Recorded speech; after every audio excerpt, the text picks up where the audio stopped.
La vi con otra paloma. Me voy a matar. Me voy a matar. Este es mi último. Uy. Uy. Uy. Me voy a matar. Uy. Uy.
Bom, boa tarde a todos. A gente vai começar a ver processadores. Vou compartilhar aqui minha tela. Se vocês não estiverem vendo, falem pelo áudio, tá? Que eu não vou ficar vendo o chat. Tá, a gente vai ver processadores. Antes disso, eu quero mostrar aqui essa apresentação. Essa apresentação aqui é o trabalho que vocês vão basicamente fazer para essa parte da disciplina. Ele foi feito pelo ex-aluno meu de mestrado. Ele fez essa disciplina na graduação comigo, aí fez o TCC e depois fez o mestrado comigo. Ele diz que essa foto não é dele, mas é muito parecido com ele. Então, vocês aprendem linguagem de programação. Espera aí, deixa eu atender alguém aqui.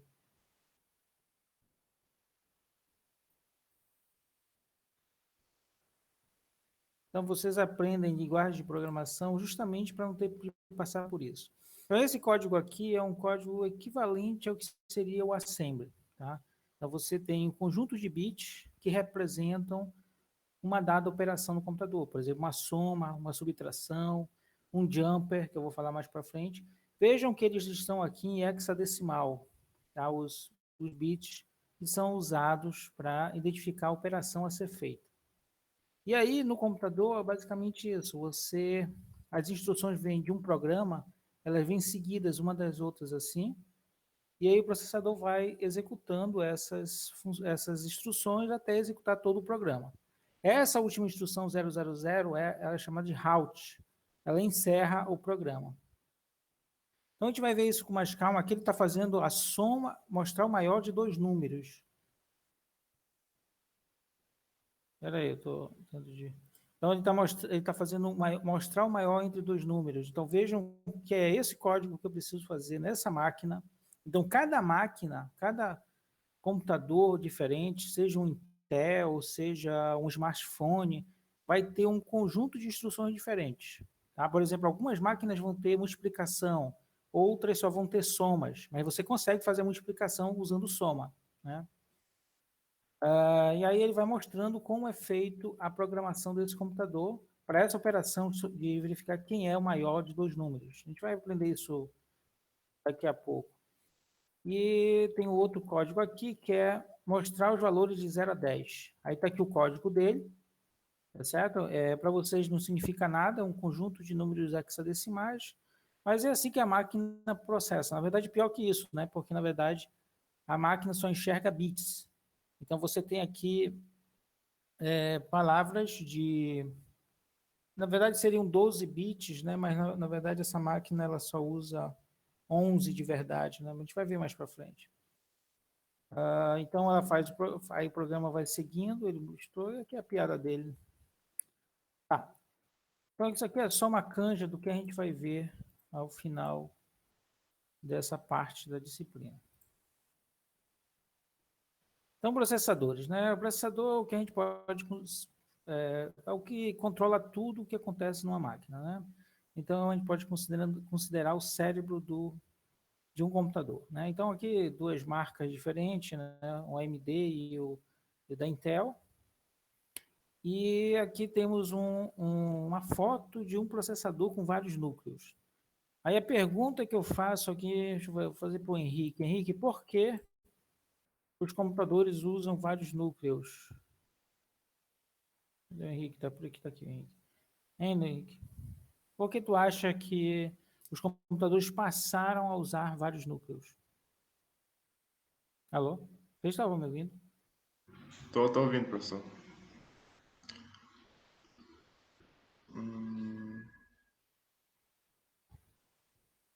Acredito que seria fazer ele ficar mais rápido, porque não teria mais como fazer... Não teria como mais, que você falou, diminuir a pastilha, então basta fazer um processador que tem vários processadores dentro para meio que aumentar a velocidade. Cada um fica com uma parte do programa, seria isso? É, isso mesmo. Então, o que aconteceu é que os transistores hoje estão na faixa de 7 nanômetros. Né? Então, eles têm uma espessura de 7 nanômetros. E quanto maior a quantidade de transistores, maior vai ser eles funcionam como portas. Né? Então, quanto mais, ou seja, eles controlam o fluxo de corrente. Então, quanto maior a quantidade de transistores, mais rápido vai ser o computador. No entanto, já chegou no limite para esse tipo de material, para o silício, que se você diminui mais do que 7 nanômetros ou 6 nanômetros, eu não lembro de cabeça agora o valor, ele já não funciona, ele não consegue mais funcionar como uma porta, ele não consegue controlar o fluxo de corrente. Então, ele deixa passar todo mundo, deixa passar todos os elétrons. Aí isso tem a ver lá com as equações de Einstein, né, para questões de fotovoltaicas. Então, tem várias questões físicas relacionadas a isso. Então, por isso, não dava mais para colocar mais transistores, a partir de ter um limite de tamanho, você não pode fazer ela muito grande, e não tinha mais como diminuir de forma efetiva o tamanho do transistor. Então, aí pensou-se nessa estratégia de você trabalhar com vários núcleos. E aí você tem, por exemplo, a possibilidade de dividir um programa entre esses vários núcleos e processá-lo simultaneamente, as várias partes do programa. Isso aceleraria a execução de um programa. E aqui outro, né, vejam que ele tem uma cache compartilhada e também tem uma GPU dentro do processador, né, que isso é relativamente recente, né, anteriormente ficava fora o que você já conhece, né, que é um outro dispositivo para GPU. Aqui não, aqui agora você sempre tem isso agora. Uma parte do processamento de vídeo pode acontecer dentro do próprio processador. Então, essa questão de evolução dos processadores, ela segue da lei de Moore. Não é bem uma lei, porque lei tem a ver com uma série de conceitos que levam a prever que alguma coisa realmente acontece na realidade. Por exemplo, a lei da gravidade, assim por diante. Aqui é mais uma concepção desse carinha aqui, do Moore, que é o cofundador da Intel. Ele, observando os dados, ele viu que a cada 2 anos a quantidade de transistores dobrava e a velocidade ia no mesmo passo. Né? Então, você tinha isso de cada 2 anos você basicamente dobrava a velocidade do processador, porque você dobrava a quantidade de transistores, tá certo? Então, essa lei foi verdade até um certo ponto. Digo verdade no sentido de redução do tamanho do transistor. A partir daí, eles começaram a apelar para essas estruturas usando vários núcleos, sendo que cada núcleo é um processador, né, individual. É o que era um processador anteriormente, que só tinha um núcleo, né? Então, basicamente, a lei de Moore é uma observação da realidade que dizia isso, que o número de transistores dobrava a cada 2 anos e aí você tinha também o processamento crescendo na mesma velocidade, né? Mas, aquilo que eu falei para vocês agora, a equação de Einstein, tem uma equação de Einstein, essa daqui não é a equação, bem a equação de Einstein, né? Mas é uma equação mais simplificada, em que você tem o espaço que a luz tem de percorrer, vezes a sua velocidade, vezes o tempo. Então, quanto menor esse tempo, mais rápido é o computador. Tá? Então, para você diminuir esse tempo, só tem um jeito, é mexendo no E. Você não consegue mexer no V, porque a velocidade da luz no silício é fixa. A não ser que você mude o material, aí você pode ter uma velocidade maior no silício. No outro material. Aí você vai ter uma velocidade maior, aí você pode trabalhar com uma espessura diferente. Mas quando você está no silício, você só consegue mexer no E. Aí, a partir do momento que você não consegue mais mexer no E, porque o transistor não funciona mais como um gate, ele não consegue mais controlar o fluxo de elétrons, aí você tem um problema, você não consegue aumentar a densidade de transistores na partilha. Aí você tem de apelar para aquilo que eu já falei para vocês, que é usar vários núcleos. Então, aqui está um exemplo, a mesma coisa, né? Então, esse de baixo aqui vai ter uma densidade de transistores maior, então vai ter uma velocidade maior. E, além disso, a luz vai caminhar mais rápido nele para fazer uma dada operação que demandaria mais tempo para o que está em cima, tá? por ele ser maior. Eu tenho uma questão interessante em relação a isso, que eu postei para vocês, que é quando a gente chegar no ponto em que os computadores ganharem inteligência suficiente ou inteligência humana, eles vão ser instantaneamente melhores que a gente, porque a luz caminha muito mais rápido no silício do que no nosso cérebro. Então, só quando eles começarem a pensar como ser humano, já vão ser, desculpa, eles já vão ser melhores que a gente, porque a velocidade no cérebro dele vai ser muito maior do que a velocidade no nosso cérebro. Além disso, eles conseguirão fazer muitas operações de forma mais rápida, naturalmente, por ser um computador, né? A gente vai usar arquitetura... medo, é verdade.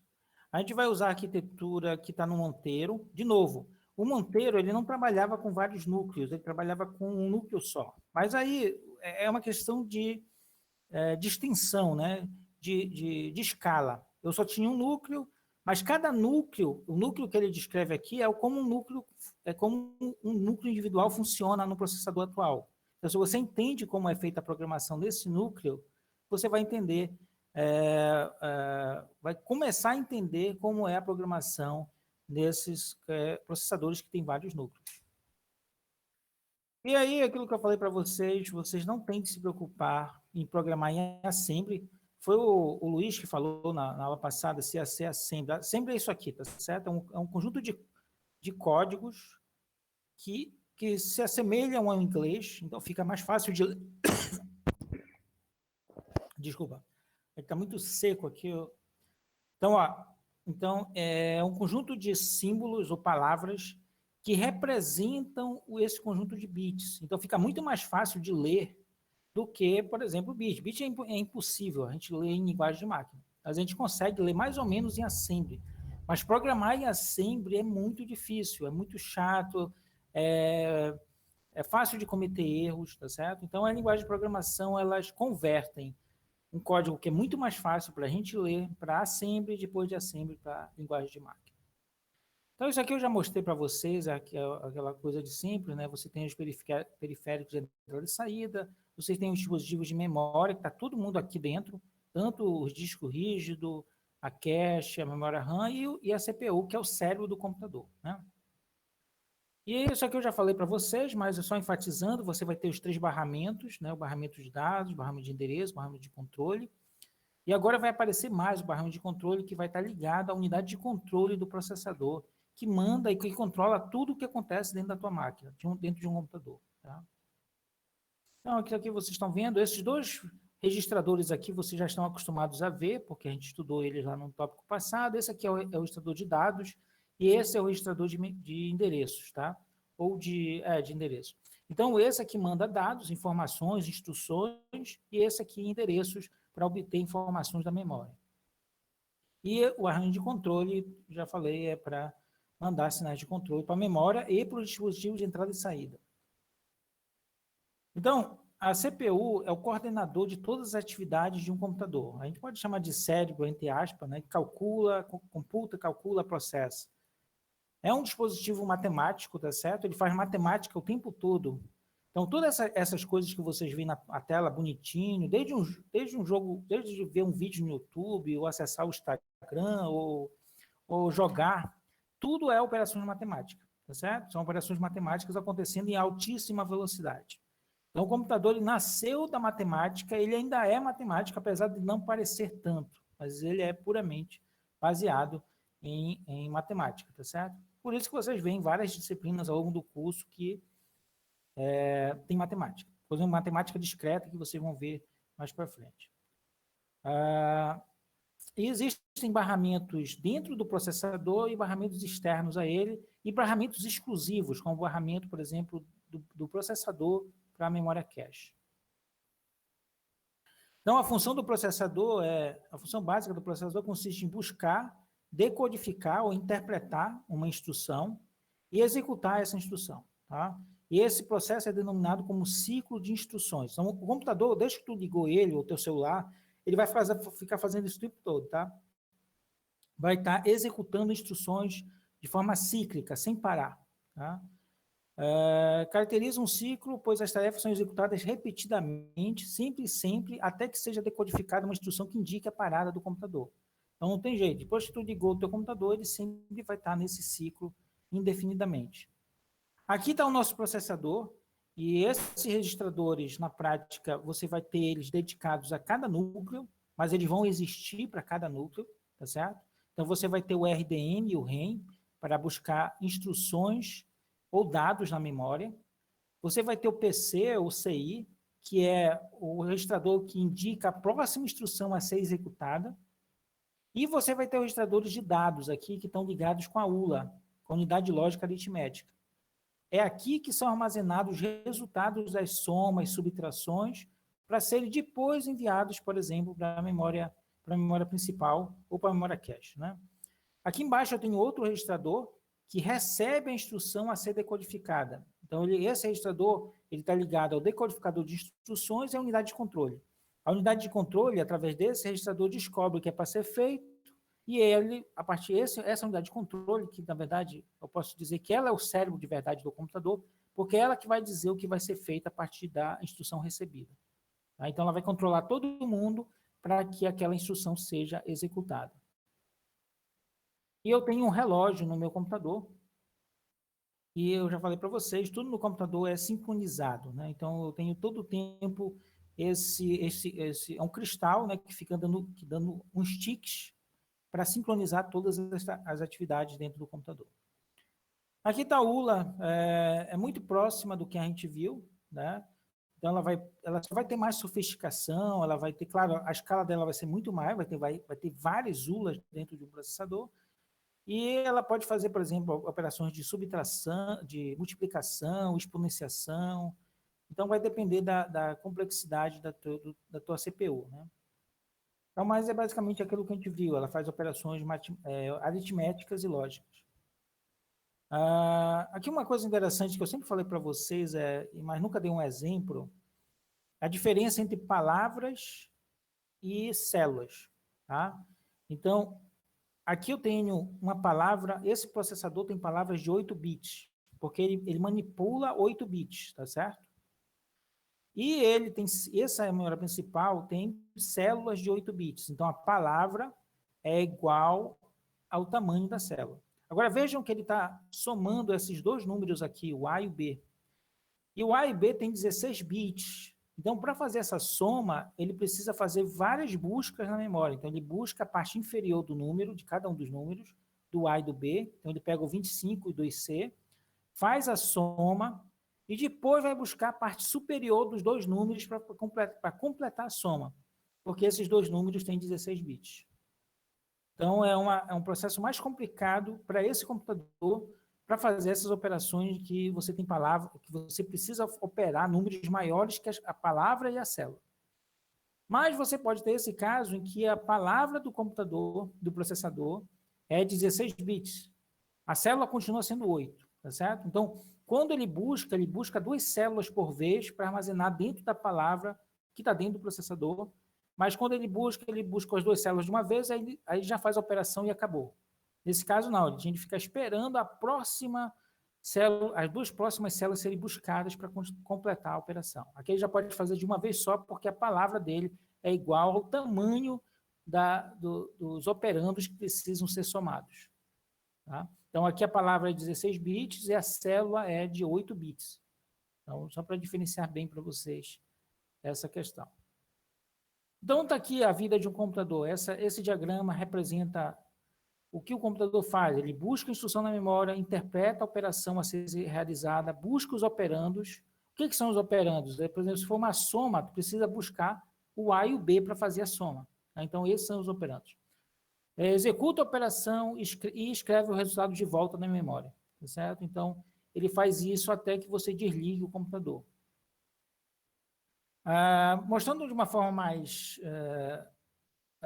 detalhada, você pode ver aqui que ele faz a mesma coisa que eu estou falando lá, mas aqui ele já está mostrando já detalhes de implementação. Então, ele busca a próxima instrução. Esse PC aqui, que eu falei para vocês, esse registrador aqui, ele, de novo, ele é o registrador que armazena a próxima instrução a ser executada. Não a instrução atual, mas a próxima. Então, sempre que você começa a executar uma instrução, você já incrementa ele para apontar para a próxima. Então, isso que ele está fazendo, ele já buscou a instrução atual e já incrementou o PC para apontar para a próxima instrução a ser executada. Tá? Então, ele guarda essa informação e já sabe que da onde vai vir a próxima instrução. Aí faz a decodificação do código de operação dessa instrução atual, tá certo? Aí, se estiver operando, ele vai buscar o operando na memória, e ele faz isso até que todos os operandos sejam buscados e sejam armazenados dentro do processador. E aí ele executa a operação. Então, vejam que isso aqui é basicamente um código de computador, né? São várias tarefas e aqui eu tenho um loop, em que ele vai buscando todos os operandos até que todos os operandos sejam completados, buscados, e aí ele faz a operação final. Tá, pessoal, isso aqui, vocês estão calados aí, qualquer dúvida, falem, tá? É mais uma conversa do que uma aula, então me interrompam, senão fica...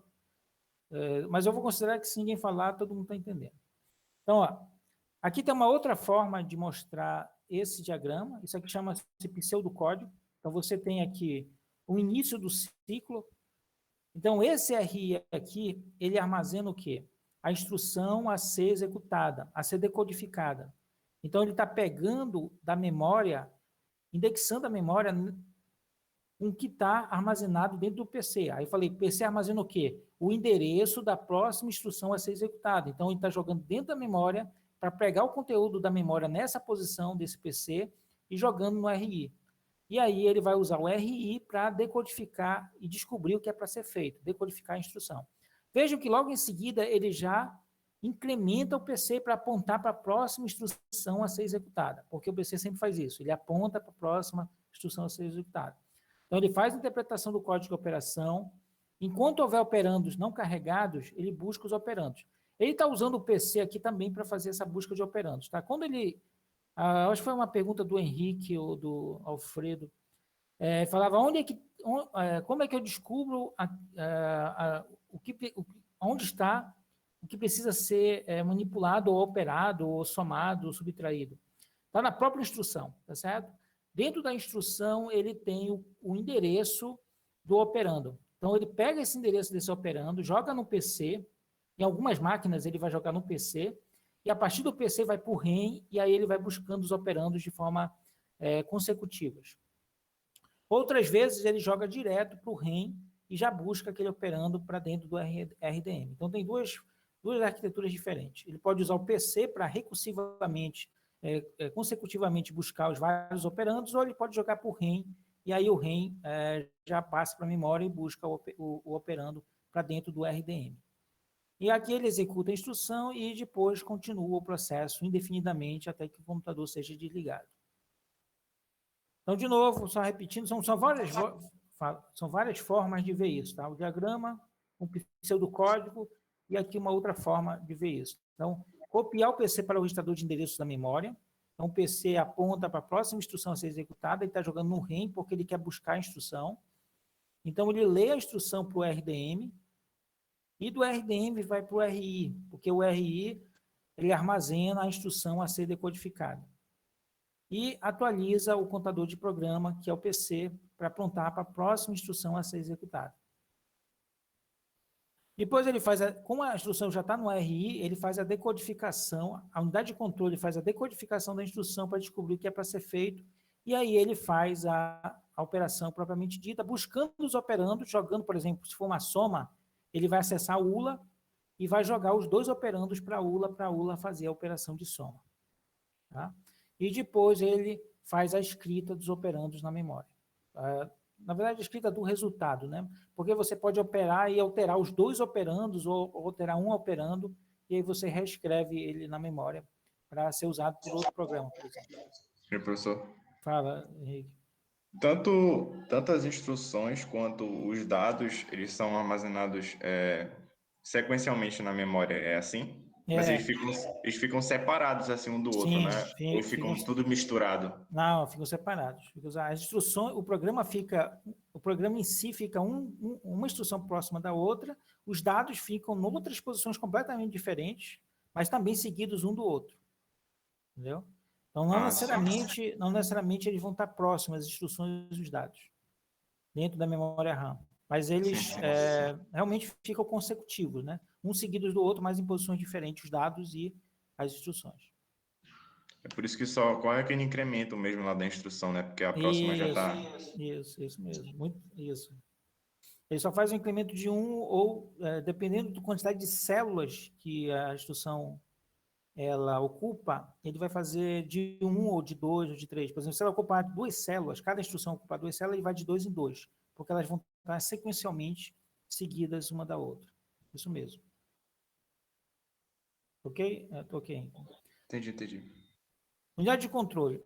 Ela busca, interpreta e controla a execução das instruções e controla os demais componentes do computador. Então, eu posso dizer que essa unidade de controle é realmente ela que é o cérebro do computador, não é tanto o processador. Mas aí, tu pode considerar que um cérebro ele precisa mandar as coisas serem feitas, mas ele precisa ter também essa parte de cálculo, né, que é a unidade lógica aritmética. Então, mas assim, quem manda, quem organiza tudo dentro do computador é a unidade de controle, que ela que sabe como interpretar as instruções para serem executadas. Então, essa é a organização funcional de um computador. Ela sempre vai ter uma unidade de controle e uma unidade lógica aritmética.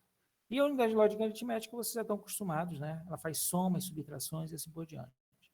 Aqui está todos os registradores. O RDM, o REM, que você já conhece. O RI, que eu já falei para vocês, ele armazena a instrução a ser executada ou a ser decodificada.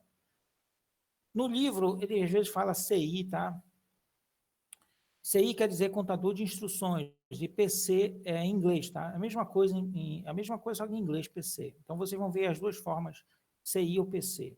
Então, o PC, ele armazena a próxima instrução a ser executada pelo computador. E vejam que o PC, ele armazena endereços, tá? Então, ele tem o mesmo tamanho da RAM. E o ACC, na verdade, hoje em dia não tem nenhum computador com ACC, tá? São registradores de dados. A gente chama de R0, R1, R2, R3. Aí vai depender da arquitetura. Mas essa máquina, as máquinas antigas tinham um registrador fixo chamado ACC, em que os resultados eram armazenados nele. Hoje em dia, não. Você tem vários registradores de dados e eles têm um determinado nome, por exemplo, R0, R1, R2. Esse por diante. Então, função processamento, eu já falei para vocês, realiza o processamento dos dados, soma, subtrações, deslocamentos de bits, e a função de controle, ela controla tudo que ocorre dentro da máquina, né? Então, ela é projetada para entender o que fazer, como fazer e comandar quem vai fazer no momento adequado. Então, ela controla desde os dispositivos de entrada e saída até a memória e assim por diante.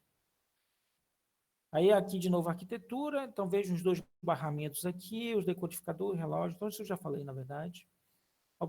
Função de processamento, operações aritméticas, somar, subtrair, multiplicar, dividir, operações lógicas, movimentação de dados, desvios, que a gente vai ver daqui a pouco para que serve. Esses desvios basicamente é para que tu consigas fazer os loops, loop for, loop while, e operações de entrada e saída. Então, essas são algumas funções do processamento, né?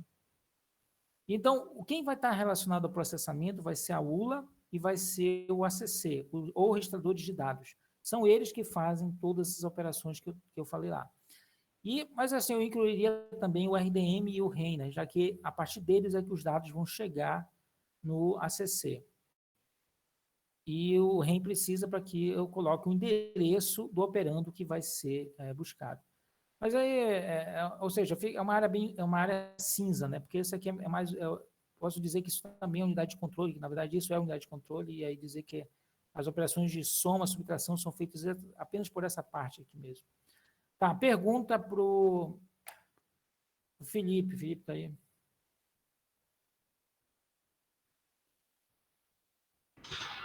Felipe, tá. Felipe,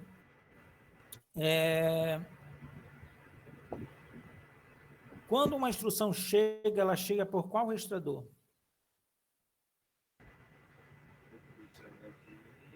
Quando uma instrução é buscada pela memória principal, ela chega por qual processador? Ela é armazenada em qual processador? Dados. Quando uma instrução é buscada na memória principal, em que registrador ela é armazenada? Endereços. Não. A instrução, o endereço armazena só endereço. Tá? Então, vai ser um conjunto de bits que indicam o endereço na memória. Estou dizendo, quando a instrução vem de lá, da memória principal, para que registrador ela vai? Acho que é o controle. Tu tá só chutando. Eu não estou entendendo ainda. Pois é, vocês me... eu queria que vocês interrompam. Por isso que eu tenho de interromper, porque vocês ficam me ouvindo, ou vocês estão assistindo Sessão da Tarde, né? Quem é que mandou aqui uma mensagem? Tá. Isso, tá. O Thiago tá... Isso, Thiago. 0,25 para o Thiago aí, mas eu vou complementar o que o Thiago está falando. Quando eu vou buscar a instrução dentro da memória principal, ela vem pelo RDM, ela chega no RDM como ela... Se eu for buscar dados ou instruções, tanto faz, ela vai chegar pelo RDM, tá certo? Então, os dados e as instruções têm o mesmo tamanho, mas o endereço não. O endereço vai depender da quantidade de células que eu tenho na memória, tá certo? Então, se eu tenho 2 elevado a 25 células, eu tenho um endereço de 25 bits, aquela mesma coisa que a gente já viu. Mas os dados e as instruções têm o mesmo tamanho. E se tu olhar na memória, tu não consegue reconhecer quem é quem, tá? Vão ser só conjuntos de bits lá. Então, quando eles vêm para o RDM. Aí o que o Thiago falou está certo. Depois do RDM, como é uma instrução, ele vai para o RI, tá certo? Para ser decodificada. Caso não seja uma instrução, seja dado, ele vai para onde? Ele vai para cá, ou ele vai direto para a ULA, ou ele vai para o ACC, para o registrador de dados. Então, vejam, os dois, tanto instrução como dados, chegam pelo RDM, mas quando eles vão para dentro do processador, eles vão para caminhos diferentes. Um vai para dentro do registrador de dados e o outro vai para dentro do registrador de instruções, o RI, justamente para ser decodificado pela unidade de controle para saber o que é para ser feito. Então, eu vou dar 0... Fala aí, Pedro. Ele não iria para o CI, não? Para o CI, para depois ir para o RI? Pois é, isso aí que eu falei. E foi o que o Thiago falou também. Ó, foi o que eu falei, se for uma instrução, ele vai para o RI. Mas se for dado, ele vai para o registrador de dados, para o ACC. Ou para o R0, R1, R2. Então, de novo, instruções e dados têm o mesmo tamanho. E eles são armazenados dentro do RDM. Agora, para onde eles vão, para que caminho eles vão seguir, vai depender do que eles são. Se ele for dado, ele vai para o ACC, ou para o R0, R1. Se ele for instrução, ele vai para o RI. Ok, Alfredo? Tudo bem. Para mim, pensei que era primeiro para o PC, para depois para o RT. Que seria o CI, o PC seria a próxima instrução? Pois é. Deixa eu logo... Essa é uma boa pergunta, na verdade. Tu está errando, mas é uma boa pergunta. O PC, ele armazena o endereço da próxima instrução a ser executada. Ele não armazena a instrução, ele armazena o endereço da instrução, da próxima instrução a ser executada. Está vendo a diferença? Então, o CI, o PC, ele só pode ir para um lugar. Ele só pode ir para o REM, tá certo? Porque ele é endereço.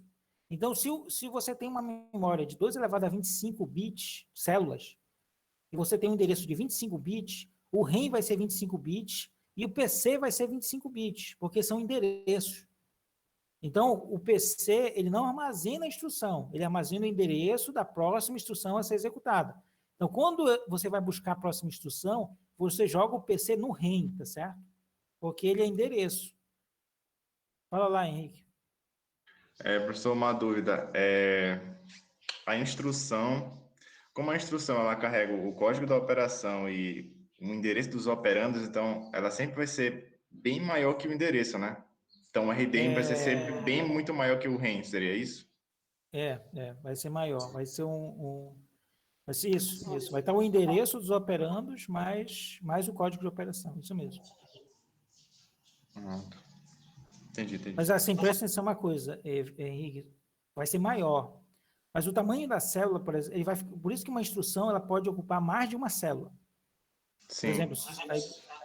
Por exemplo, se o código de operação é 4 bits e o endereço é de 8 bits, ela tem 12 bits. Então, ela vai ocupar duas células. Tá? De dizer 88, né? Ah, sim, entendi. E no caso dos operandos, ele geralmente tem regra, assim, quantos operandos tem na instrução? São 2, é um operando? Eu vou falar isso lá na frente. Depois tá. eu falo disso. Mas basicamente isso depende da arquitetura. Isso aí é mais questão de gosto do fabricante, da Intel. Então isso aí sempre vai ficar mudando a cada mudança de tecnologia, né? Mas, ou seja, se tu arranjar uma forma simples de fazer alguma coisa, e às vezes não é tanto ciência, às vezes é mais uma forma heurística ou de teste. O cara testou várias vezes e viu que aquilo é melhor, e aí ele segue para aquela arquitetura, ele segue daquele jeito, mudou a arquitetura, ele já tem que fazer uma outra Tem que pensar de forma diferente de como projetar as instruções. Mas eu vou falar lá na frente sobre isso. Tá. Unidade de controle. Tá, deixa eu voltar aqui. Alfredo, tu entendeu, Alfredo? O PC, ele armazena endereços, tá certo? Entendi, Endereço da próxima. Tá, ok. Função de controle. Eu já falei para vocês, né? Busca a instrução que será executada, armazena em um registrador especialmente projetado para essa atividade, que é o RI, e faz a interpretação dessa instrução.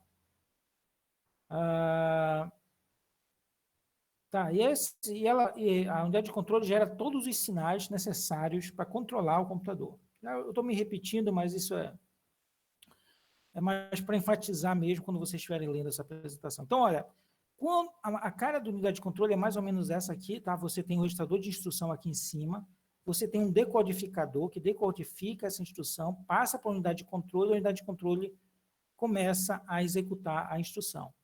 Vejam que acoplado à unidade de controle tem um gerador de tempo, tá certo? Que gera os vários ciclos para que uma instrução seja executada, tá?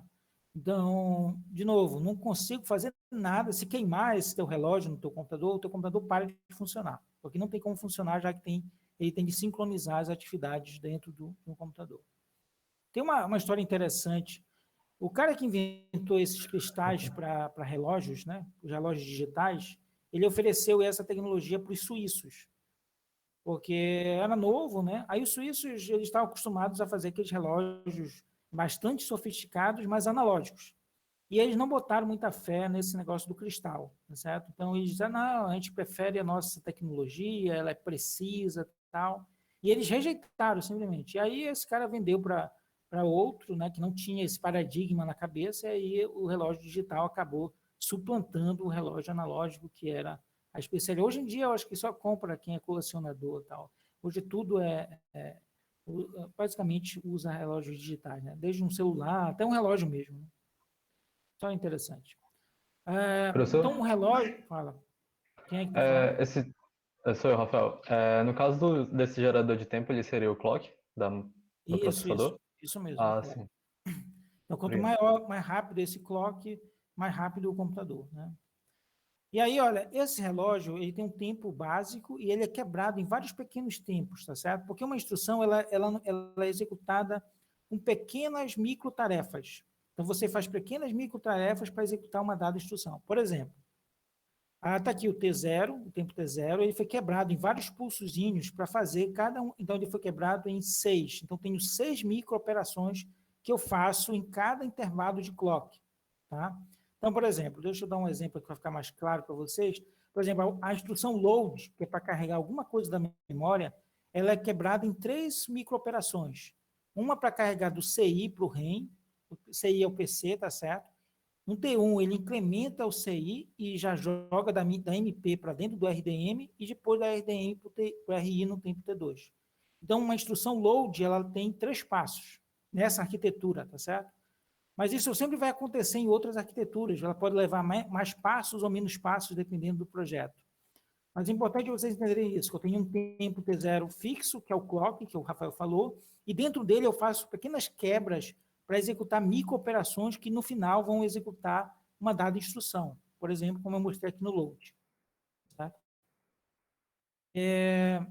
O decodificador é aquilo mesmo que vocês viram, tá certo? Então, tenho aqui um código de operação de 4 bits, tá? O código de operação de 4 bits para indicar o que é para ser feito, e eu tenho 16 linhas aqui, porque ele está convertendo de 4 para 16, para escolher uma dessas 16 linhas para escolher qual a operação a ser executada. Aí você pega essa informação e começa a fazer a execução da instrução, certo? Então, esse decodificador é o mesmo que a gente viu anteriormente. E aqui o registrador nada mais é do que uma memória, né? Então, quando eu falar registrador, só para destacar para vocês, ele é um componente passivo, é só uma memória, tá certo? Ele só armazena para fornecer os dados mais para frente. Alguém pega esses dados deles e faz alguma coisa, tá? Mas eles são memórias. Então, esse aqui é o decodificador. Eu até passei um trabalho sobre isso para vocês na avaliação passada, tá certo? Então, é o mesmo decodificador. E repetindo para vocês, esse tempo do clock é dividido entre vários pequenos ciclos para fazer as micro-operações para executar uma dada instrução, como, por exemplo, a load. A unidade de controle é todos esses componentes que estão rachurados aqui, desde o RDM, do REM, o CI faz parte da unidade de controle, a unidade de controle propriamente dita, né? Então, esse é elementos da função de controle. O RI, o decodificador de instruções e o relógio. Todos esses trabalham para que uma instrução seja interpretada e executada.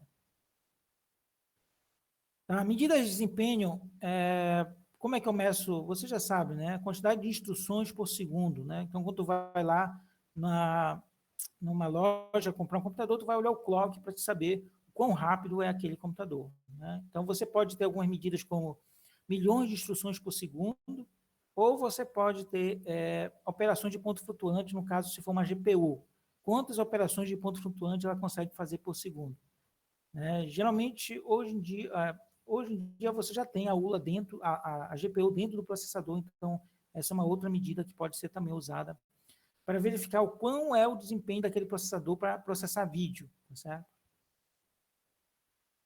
Algumas coisas que dependem da arquitetura são essas flagzinhas aqui, tá certo? Então, por exemplo, quando o número é negativo, ele vai ter um fiozinho saindo dele que vai acender ou vai mandar um comando dizendo que aquele número é negativo. Ou se der overflow, todo mundo sabe o que é overflow? Vamos dizer que essa máquina ela opere com 4 bits. Então, 1, 1, 1 e 1. Aí, quando eu tiver 1 e 1 e 1, 4 uns, e eu somar mais 1, vai dar overflow, porque vai passar da precisão da máquina. Ela não consegue, vai dar 0, né? Eu estou somando 4 bits com 1, não deveria dar 0, mas vai dar 0, e overflow, passou da precisão da máquina. Isso pode acontecer com qualquer máquina, porque todas as máquinas têm limite de bits, né? Não são infinitos a quantidade de bits para representar os números dentro de uma máquina. Então, isso sempre vai acontecer overflow. Vejam que para você nunca aconteça, porque você só faz operações bem simples, mas se o cara estiver fazendo uma operação calculando as condições atmosféricas de um furacão, pode acontecer um overflow, porque são bilhões de cálculos por segundo. Então, vai ter uma flagzinha para indicar. Fala. O que aconteceria no caso se acontecesse o overflow? A máquina pararia? Travaria, no caso? Não pararia. Aí tem duas formas de fazer, tem duas formas de tratar isso, tá certo? O teu programa vai ter essa flagzinha que vai acender quando der um overflow. Uhum. Aí o teu programa vai capturar isso e vai te indicar, aí vai indicar uma mensagem dizendo houve um overflow, os cálculos estão incorretos, tá certo? Isso para dentro do teu sistema operacional, para o teu sistema operacional talvez te passar essa informação. Se tu estiver realmente programando, fazendo um código, vai aparecer essa informação no teu código, tá certo? Sim. Mas esse é o melhor cenário. O pior cenário é se ele ignora o overflow e continua fazendo os cálculos, porque vai dar tudo errado, tá certo? Então, numa versão antiga do Excel, que era usada pelo pessoal de bioestatística, bioinformática, acontecia overflow em determinadas partes do código, mas eles não percebiam e toda a pesquisa deles estava errada, tá certo? Então, isso foi teve umas pegadas no pé da Microsoft por causa disso, né? Porque realmente ele estava bypassando os overflows, não estava indicando os overflows para a equipe, e aí a pesquisa ficou toda incoerente por causa disso, né? Os cálculos da pesquisa ficaram incoerentes porque ele estava ignorando o overflow. Então, o melhor cenário é ser alertado sobre o overflow. Aí, Rafael, não tem jeito, tu tem de comprar uma máquina melhor, comprar uma máquina que suporte palavras maiores de dados, porque aquela situação não está funcionando aquela máquina. Então, mas, tipo, exemplo, todas as máquinas atuais, elas têm essa saída dizendo que dessa flag? Sim, vai indicar o overflow. Mas é quase impossível acontecer overflow com vocês, a não ser que vocês estejam fazendo computação científica, tá certo? Aí vocês podem ter um problema de overflow, mas é muito grande, o tamanho do número suportado pelas máquinas atuais é muito grande. Aí está aqui várias flags bem simples, né, para indicar, por exemplo, se o número é negativo, se é 0, se deu overflow, o vai 1 também pode ser uma flag, e aqui está uma outra, então isso depende muito da arquitetura, tá certo? Essa aqui é uma outra arquitetura, é um Pentium, e esse Pentium tinha muito mais flags, por exemplo, do que esse aqui, que é um computador mais antigo. Então aí você tem as mesmas coisas aqui, várias outras diferentes, na verdade. E aí essas flags elas são capturadas pelo sistema operacional que pode mandar para dentro do teu código. Então, por exemplo, se tu estiver programando em C, tu tem mais domínio da máquina, tá certo? O C deixa tudo mais aberto para ti. Então é aquela coisa, grandes poderes... Como é que é a frase do Homem-Aranha lá? Com grandes poderes vem grandes responsabilidades. É, essa mesmo. Então, quando tu programa em C, tu tens tu tem grandes poderes, tá certo? Porque tu vai ter acesso, ele vai acessar coisas bem dentro do hardware. Diferente, por exemplo, do Python ou do Java, que eles escondem essas complexidades de ti. Então, tu fica mais fácil de programar. Professor, Fala. os trabalhos que o senhor pede em Python, a gente pode fazer em C++? Pode. Vai ser bem mais difícil, mas pode fazer sim. Eu não sabia. Eu não me oponho, não. Para mim, o importante para mim é que vocês programem, tá certo? Se vocês programarem, para mim já é suficiente. Agora, vocês podem fazer em C++. Aqueles códigos, aqueles programas que eu estou passando, aquele slide, foi feito tudo em C++. Aquilo. Os alunos, nessa época, Python passou a ser a linguagem mais requisitada há mais ou menos 2 ou 3 anos atrás. Quando eu entrei na faculdade, há 10 anos atrás, só se falava de Java. Java. Aí depois começou-se a falar de Python, e C e C++ são as duas linguagens que sempre ficam ali, escondidas, mas sempre estão fortes, né? Porque são linguagens realmente bastante robustas, né? Então, é isso que eu falo para vocês não têm que ficar bitolados numa única linguagem, mas é importante aprender o Python, porque ele é uma linguagem que está sendo usada bastante, mas vocês têm que ter em mente que pode mudar. Por exemplo, tem uma outra linguagem que está ganhando destaque agora, que é o Rust. Rust tem uma outra que eu esqueci, que é o nome de uma mulher, que até eu vi dentro do aplicativo do Alfredo, como é que é? Júlia. Mas não tem faz, a vida de vocês é essa. Vocês têm que estar aprendendo o tempo todo, porque sempre está mudando as coisas, né? Mas sim, C++ vocês podem fazer C++. No chat. Pois é, Alfredo, por que tu não... Ah, tá, tu que não... Sim, as flags, elas são como se fossem códigos em baixo nível que indicam o que está acontecendo no processador. Por exemplo, se o número é negativo da operação, por exemplo, tem uma flag ligada à tua ULA. Se o número for negativo, ele acende essa flag. E aí passa para o sistema operacional captura essa flag e passa para o teu programa, por exemplo. Ou passa para algum aplicativo que esteja executando aquela máquina. Se der overflow, a mesma coisa. Ou seja, passou da precisão da máquina, ele vai te indicar, o sistema operacional vai capturar essa flag e vai passar para cima, para o teu programa ou para a tua aplicação. Então, são pequenos sinais, são sinais que indicam um determinado estado da ULA ou da unidade de controle. Então, se eu fosse definir, eu definiria dessa forma. Não, elas não ocupam espaço na memória, elas não são necessariamente armazenadas na memória. Elas podem ser capturadas direto do processador e manipulados pelo sistema operacional. Certo? Ok, Sara? Tá. Para piorar um pouquinho a vida de vocês, no computador, na verdade, nenhuma instrução é executada sozinha. São executadas várias instruções ao mesmo tempo. Não por causa dos vários núcleos, porque lembra que esse livro considera apenas um núcleo. Mesmo quando eu só tenho um núcleo, eu vou ter várias instruções sendo executadas simultaneamente, por um esquema chamado pipeline, tá certo? Que como é que se chama em português? É quando você tem vários empregados, cada um fazendo uma determinada parte, e aí ele completa a parte dele, passa para frente, aí o outro completa, linha de produção. Pipeline é linha de produção. Então, como é que acontece? Eu vou dar um exemplo para vocês. Vamos dizer que vocês façam alguma coisa na casa de vocês, por acaso, né? Então, vamos dizer que tu lave a tua roupa. Quando vocês forem morar fora, vocês vão ter de lavar a roupa de vocês, né? Porque não vai ter ninguém para lavar a roupa de vocês. Mas, então, vamos dizer que tu vai lavar a tua roupa e lá embaixo, no prédio, tenha lá a máquina de lavar. Quando tu chega lá, tu pode fazer o seguinte, tu coloca a roupa para lavar, aí depois de lavada, tu coloca na máquina de secar, depois de secar, tu passa e depois tu arruma no armário. Então, essas são as tuas instruções para lavar a roupa. Lavar propriamente dita, depois secar, primeiro colocar a roupa, depois lavar, secar e depois passar. Vamos dizer que tu chegue lá às 6 horas da noite, 6 horas da tarde, e aí tenha outras pessoas esperando. Mas as outras pessoas só conseguem começar a lavar suas roupas quando tu termina tudo, quando tu guarda as roupas no armário. Ou seja, elas não vão fazer nada enquanto tu não terminar todas as 4 operações. O que é bastante ineficiente, tá certo? Porque se tu já lavou a tua roupa e tu tá secando, a outra já pode ir lavando a roupa. Se tu já tá... Qual é o terceiro aqui?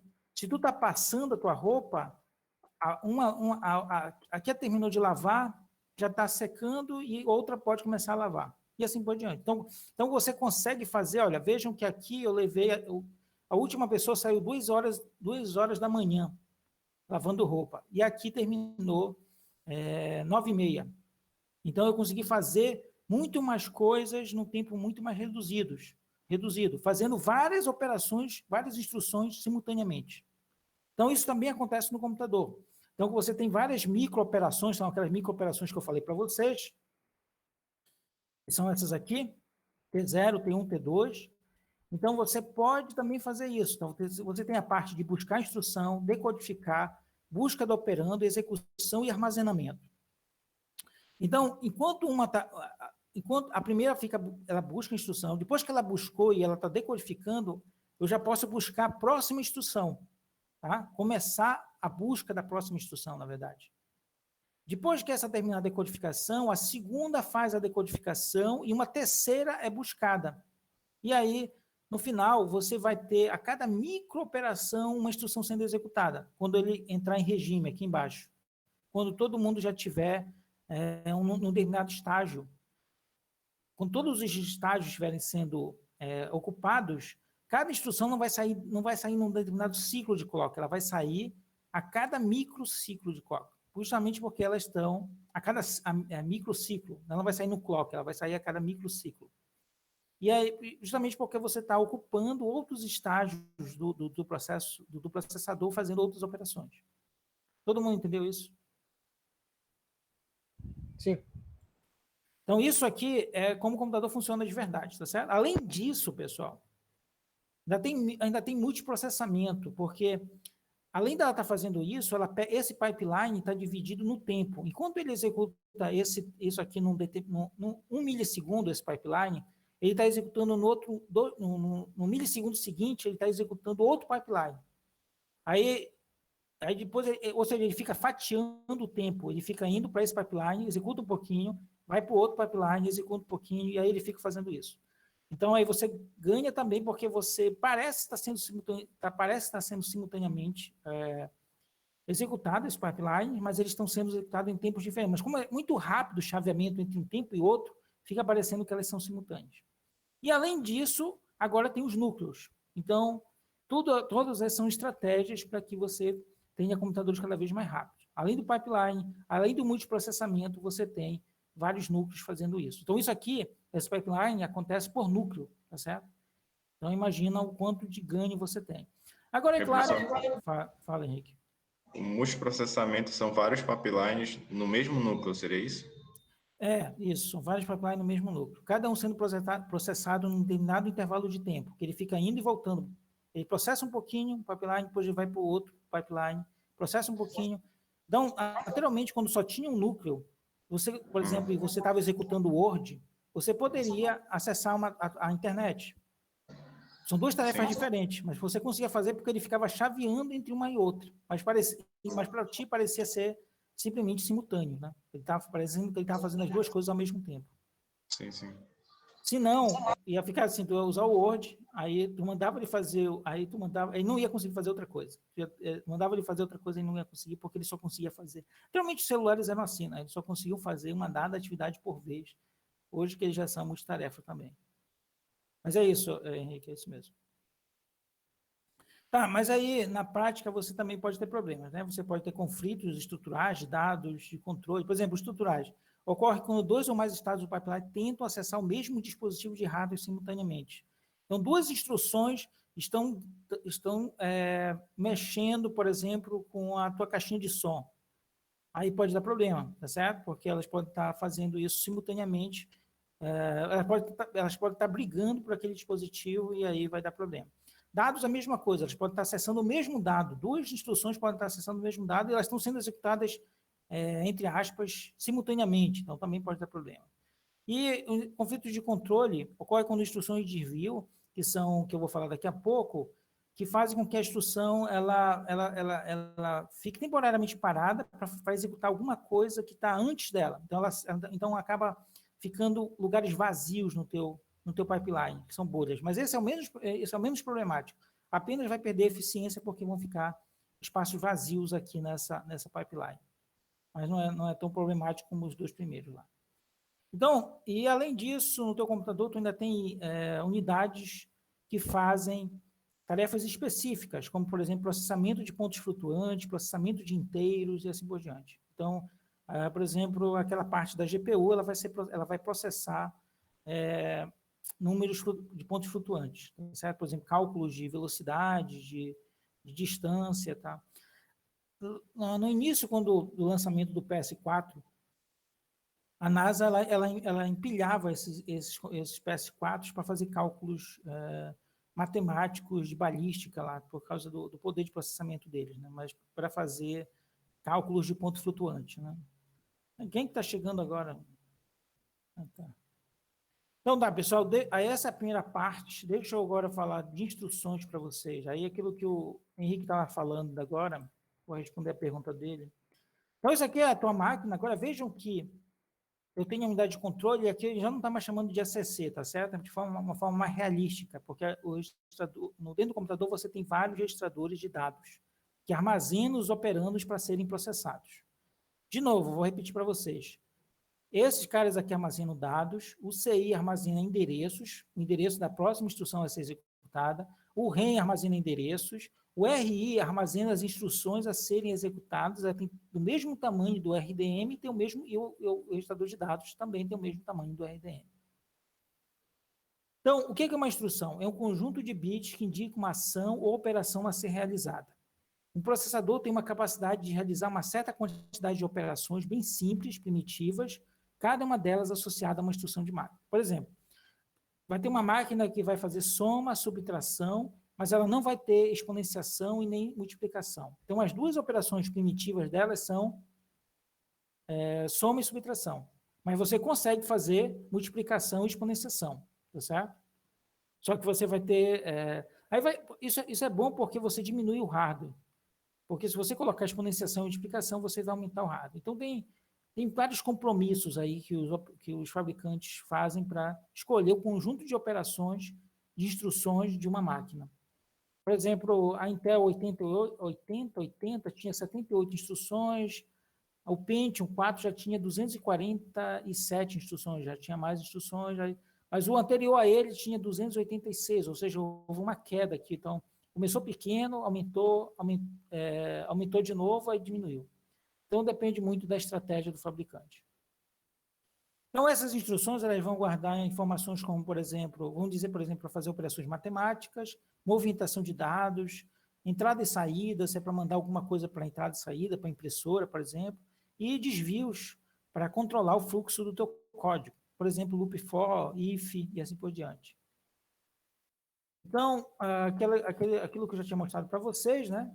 Busca a próxima instrução. Esse aqui é o ciclo de instrução. Ele busca a próxima instrução, incrementa o CI, incrementa o endereço para a próxima instrução a ser executada, faz a decodificação do código de operação. Se tiver operandos, ele entra nesse loop aqui, até buscar todos os operandos, executa e escreve na memória, tá certo?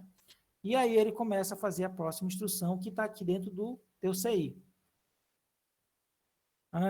Aqui está algumas operações que podem ser feitas, depois vocês leiam, mas isso aqui eu não gosto muito de falar porque depende muito da máquina, tá certo? Mas é um exemplo.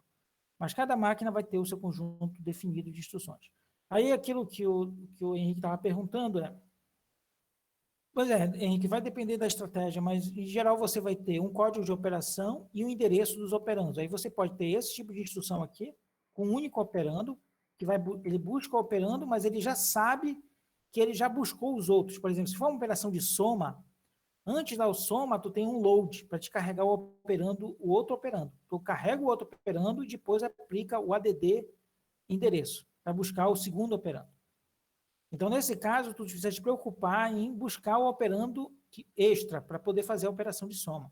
Já nesse aqui, não. Esse aqui você já tem os dois operandos sendo buscados simultaneamente, já estão dentro da própria instrução, e ela tem um operando em que ele armazena o valor. De novo, não é que ele armazena, isso aqui são endereços, tá certo? Então, esse operando 3 aqui está indicando em que posição da memória está sendo armazenada a soma, se for essa instrução, ADD, OP1, OP2 e OP3. Certo? Então, nesse caso, eu já não preciso aplicar o load para buscar o operando 2. Ele já vem da própria instrução. Tá? Aí eu posso ter esse caso em que você tem 2 operandos, em que você armazena em um deles, tá certo? Você faz uma soma e armazena no endereço do primeiro operando. Você faz a soma do conteúdo do operando 1 mais o conteúdo do operando 2 e armazena na memória no endereço do operando 1. Então, a instrução fica ADD, OP1, OP2. De novo, eu estou mostrando aqui em assembly, entre aspas, mas isso aqui é tudo binário, tá certo? Professor? Fala. Pode reexplicar o que é o load? O load é para carregar um dado da memória. É uma instrução que carrega um dado da memória. Então, por exemplo, aquilo que eu estava falando para vocês, nesse caso aqui, que eu só tenho um operando, se eu fizer uma soma, ele já vai carregar um dos operandos para fazer a soma. Mas eu preciso do segundo operando. Então, esse segundo operando, eu preciso aplicar um load nele para carregar ele para dentro do processador, para depois fazer essa operação aqui, ADD operando 1. Porque senão ele vai somar com 0, porque vai estar 0 lá no teu ACC. Então, nesse caso aqui, ó, ele está fazendo ACC mais operando, quando eu só tenho um operando na minha instrução. Se eu não busquei a instrução, se eu não busquei o outro operando, ele vai estar somando com 0, ou com ruído, com qualquer coisa que estiver armazenado no ACC, então não é aquilo que eu quero. Eu primeiro preciso carregar da memória principal para dentro do ACC, o operando 2, e depois aplicar essa operação ADD-OP para somar com o que está dentro do ACC, e aí armazenar dentro do ACC. Então, o load, ele carrega um dado da memória para dentro do registrador de dados, para te fazer uma dada operação. Ok? Ok. Henrique, tu também entendeu esse negócio? Entendi, professor, entendi. Então, essa é a nossa máquina, tá certo? Então, essa é a máquina que nós vamos brincar com ela. Ela tem essas instruções aqui. Vejam que ela tem 4 bits para o código de operação. 4 bits. Então, se ela tem 4 bits, você pode ter até 16 instruções diferentes. Não é isso? Só que eu não tenho 16, eu só tenho até 11. De 0 até A. Só tem 11 operações. Aqui está em hexadecimal, tá certo? Então, ela tem a operação route, tem o load, que é aquilo que eu falei para vocês. Olha, aqui, olha. Ele está carregando o conteúdo do endereço que está armazenado na instrução para dentro do R0, que é o meu registrador de dados. Tá certo? Então, a palavra desse computador é de 12 bits e as células são de 8 bits, tá certo? Aí, na verdade, de novo ele cometeu um erro, né? Esse livro acaba sendo... Mas é aquilo que eu falei para vocês. Eu quero que vocês adotem 2 estratégias. Uma estratégia em que vocês realmente mantêm as células de 8 bits. E aí, na verdade, a instrução não vai poder ser armazenada dessa forma, tá certo? Ela vai ter que ser armazenada em 2 células, porque ela tem 12 bits. Então, vai ficar 8 e 8. 16, mas não tem problema. Os outros bits vocês ignoram. Ou vocês podem criar uma memória com 12 bits de célula. Vocês estão entendendo a diferença? Porque aqui ele fala que a célula tem 8 bits, mas quando ele representa no livro, ele representa dessa forma. E essa forma está me dizendo que a célula tem 12 bits, que não está errado com o que ele está falando. Então, vocês podem adotar uma memória principal, pegar a memória principal de vocês e usar ela aumentar para 12 bits ou trabalhar com 8 bits, mas considerando que cada instrução vai ser armazenada em 2 células. Que é o que acontece na prática, na verdade, tá? Voltando aqui, você tem o load, esse aqui para armazenar o R0 na memória, certo? Esse aqui é o soma, a subtração e o jump. O jump, acho que eu já vou falar para vocês o que é. E o get, que ele manda para a impressora, por exemplo. Não, ele lê do teclado, por exemplo. O get. E o PTE e o PRT, que ele manda para a impressora. Tá? Essa é uma máquina simples, mas ela, se você pegar um processador 8080, ela vai ser semelhante a isso, tá certo? E todo processador funciona mais ou menos dessa forma e vai mudar a complexidade. Tá, eu vou dar um exemplo para vocês aqui no programa de computador. Aquilo que o Henrique também perguntou. Tá aqui o meu programa, esse aqui é o meu programa. Por que eu sei que esse é o meu programa? Vou perguntar para o Henrique. Henrique, por que eu sei que esse é o programa e esse é o dado? Por que não pode ser? Por que não é o contrário? Porque ele precisa saber primeiro o que fazer com os dados, né? Pois é, mas aí tu tem que olhar para o processador. Porque eu sei, olhando para o processador, que esse aqui é o programa e esse é o dado. E não é o contrário. Olhando para o teu processador aqui. Por que eu sei que esse é o programa? Porque o endereço está no CI. Isso, muito bem. 0,25 também. Foi o Thiago ganhou 0,25 e o Henrique agora. Então, deixa eu explicar o que o Henrique está falando. Então, sempre lembrem, o CI aponta para a próxima instrução a ser executada. E olha o que está armazenado no CI, o endereço 02, tá certo? Então, é essa instrução que vai ser executada. Então, já sei que isso aqui é um programa. O que está armazenado nessa memória não é dado, nessa posição não é dado, é uma instrução. Porque o CI armazena o endereço da próxima instrução a ser executada. Vejam que esses dados que estão aqui, dentro dos outros registradores, da instrução anterior, que eu não sei qual foi. Ela já executou e não me interessa. O que me interessa é que eu vou começar a executar a próxima que está armazenada no CI. Então, tu já vê que o CI está armazenando 02, então eu já sei que isso aqui são instruções. E isso aqui são dados porque eles estão armazenados dentro da instrução. Então, vamos ver aqui. Então, ele vai buscar a instrução 02. Então, ele vai pegar esse 02, vai jogar no REM. Tá, primeiro ele já reconheceu o que é a instrução, mas eu acho que não deveria fazer isso antes. Mas eu vou fazer do meu jeito. Isso aqui foi o meu aluno que fez, mas eu vou fazer do meu jeito. Então, ele vai pegar esse 02 e vai jogar no REM, tá certo? Então, ele vai pegar... tá, aqui ele só quis indicar o que é, tá certo? Então, se vocês olharem aqui, o 1 é o load, tá certo? E o 3 é o ADD. Tá, eu vou repetir de novo para vocês aqui uma coisa. Como é que eu sei, como é que está dividida a minha instrução? São 4 bits para o código de operação e o resto é operando. De novo, operando é endereço, tá certo? Então, essa memória tem 256 células. E por que eu estou olhando para o 1 e para o 3? Justamente por causa dessa figurinha aqui, tá certo? Eu olho para o primeiro hexadecimal, ele me indica o código de operação. Aí eu vim nessa tabelinha aqui e olho. Olha, então é 1 lá, então já sei que é o load. Aí o load faz isso aqui. E o outro qual é? É o 3. Então ele faz o quê? Ele faz ADD, tá certo? Todo mundo entendeu isso? Sim. Tá. O Alfredo é representante da turma. Mas tá certo. Se o Alfredo responder, eu vou considerar que sim. Então ele vai jogar do CI, ele vai jogar por REM, o 02, tá certo? E aí ele vai buscar um B4 para dentro do RDM. Um B4 vai para dentro do RDM. Aí, Alfredo, esse 1B4 vai para onde agora? A partir do RDM, ele vai para onde? Ele vai para o R0, para o CI ou para o RI? Esse aí, deixa eu ver. Ele vai pelo RDM. Pois é, vou repetir de novo. Ele pegou esse endereço 02 aqui e jogou no REM para buscar a próxima instrução. Aí vai 02 agora no REM. Esse 02, ele mandou o comando de leitura aqui para a memória e carregou esse 1B4 para dentro do RDM. 1B4. Agora o RDM tem 1B4 aqui.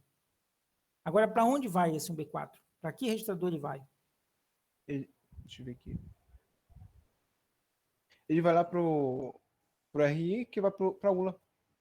Não, tá certo. Ele vai para o RI, mas ele não vai para a ULA. Presta atenção uma coisa. A ULA só processa dados, tá certo? A ULA não processa instruções. A ULA só soma e subtrai e multiplica. Ela não interpreta instruções. Então, o 1B4 ele vai necessariamente para o RI, para ser... Aqui, não está aparecendo aqui, mas aqui tem a unidade de controle e o decodificador, para decodificar essa instrução 1B4, tá certo? Então, ela vai ser executada, ela foi para o RI para ser interpretada e executada. Não estou mexendo, quando eu estou com instruções, eu não mexo na ULA e no R0, tá certo? O R0 só mexe, a ULA só mexe com dados, ela não mexe com instruções. Tá? Então, esse 1B4 vai para o RI, aí ela vai ser interpretada. Aí por isso que ele colocou aqui, quando ela está no RI, ele descobre que isso aqui é o load, tá certo? Aí o que o load faz? O load carrega o operando. Então o operando está na própria instrução, que é B4. Então ele vai pegar, a unidade de controle vai pegar o B4 e vai colocar onde o B4? Né? No REM? Isso, muito bem, Henrique. 0,25 mais 0,15 para o Tina, 0,25 para o Thiago aqui também. Então ele vai pegar esse B4 e vai jogar no REM para buscar a instrução. Desculpa, buscar o dado. Então vai ter B4 agora no REM, e veja o que está armazenado no B4, 1 a 7. 1 a 7. Aí ele joga esse 1 a 7 para o RDM, tá certo? Agora ele vai para onde esse 1 a 7? Para RI, que depois vai lá para você. Pois é, Depois Alfredo, não entendeu esse negócio, tá certo? Mas assim, Alfredo, quando é dado, ele não pode ir para o RI, porque o RI só recebe instrução. E por que eu sei que é dado isso? Porque ele está carregando da própria instrução, ele está carregando o B4, que é o operando da própria instrução. Então ele pegou esse B4 e jogou aqui. Esse 1 a 7 não pode ir para o RI, porque ele não é uma instrução, ele é um dado. Ele vai para o R0. Isso. Tá certo? Então, sempre que for dado, ele vai para o R0. Sempre que for instrução, ele vai para o RI. Tá? Então, ele vai jogar esse 1 a 7 para cá, para o R0. E vai ficar agora 1 a 7. Aí, lembra que o CI ele já foi incrementado, tá certo? Ele foi incrementado automaticamente para 0,3. Eu não falei isso, mas ele é feito sempre que eu já busquei a próxima, sempre que eu já estiver buscando a instrução atual, ele já vai incrementar para 0,3. Aí vai acontecer a mesma coisa, 0,3 aqui no CI, vai jogar para o REM, 0,3, vai carregar 3B5 aqui para o RDM, e vai para onde? 3B5 vai para onde? O RI. RI. Isso. Vai para o RI porque é instrução. Chegando no RI, aí tu olha na tua, aí o processador vai, a unidade de controle vai olhar para a tabelinha dele e vai dizer, isso é uma soma. Então o que ele faz uma soma? Ele carrega o operando para dentro do processador e soma com R0. Então ele vai fazer o quê? Ele vai pegar esse B5 aqui, vai jogar no REM e vai carregar o B5 aqui, 07TD, tá aqui, ó. E vai jogar isso para outro, não tem outro registrador de dados, mas na prática vai ter outro registrador de dados. Aqui vocês vão considerar que ele já faz a soma direto aqui do RDM. Mas na prática vai ter outro registrador de dados aqui, R1, que ele faz a soma. Então, no final, ele interpreta o 3 como soma, e ele soma 07D, 1 a 7 com 07D. E aí o resultado ele salva no próprio R0. Tá certo? E esse programa... Uma dúvida. Aquele negócio que eu falei errado das instruções, as instruções elas ficam armazenadas nas células de endereço menor e os dados nas células de endereço maior. Isso realmente acontece ou não tem nada a ver? Não tem essa regra. Elas ficam contíguas, tá certo? Mas aonde elas estão armazenadas, não tem, o sistema operacional vai acontecer muita coisa. O sistema operacional não tem que se preocupar com isso, ele só tem que se preocupar em manter elas contíguas. Mas aonde elas vão ficar, a posição delas não importa, porque o endereço já vai estar dentro da instrução, então ele pode buscar onde tiver. Ah, sim. Entendi. Entendeu? Então, aqui está todo o código processado, vocês dêem uma olhada. E aí eu vou mostrar para vocês aquele do meu aluno lá. Então, vejam.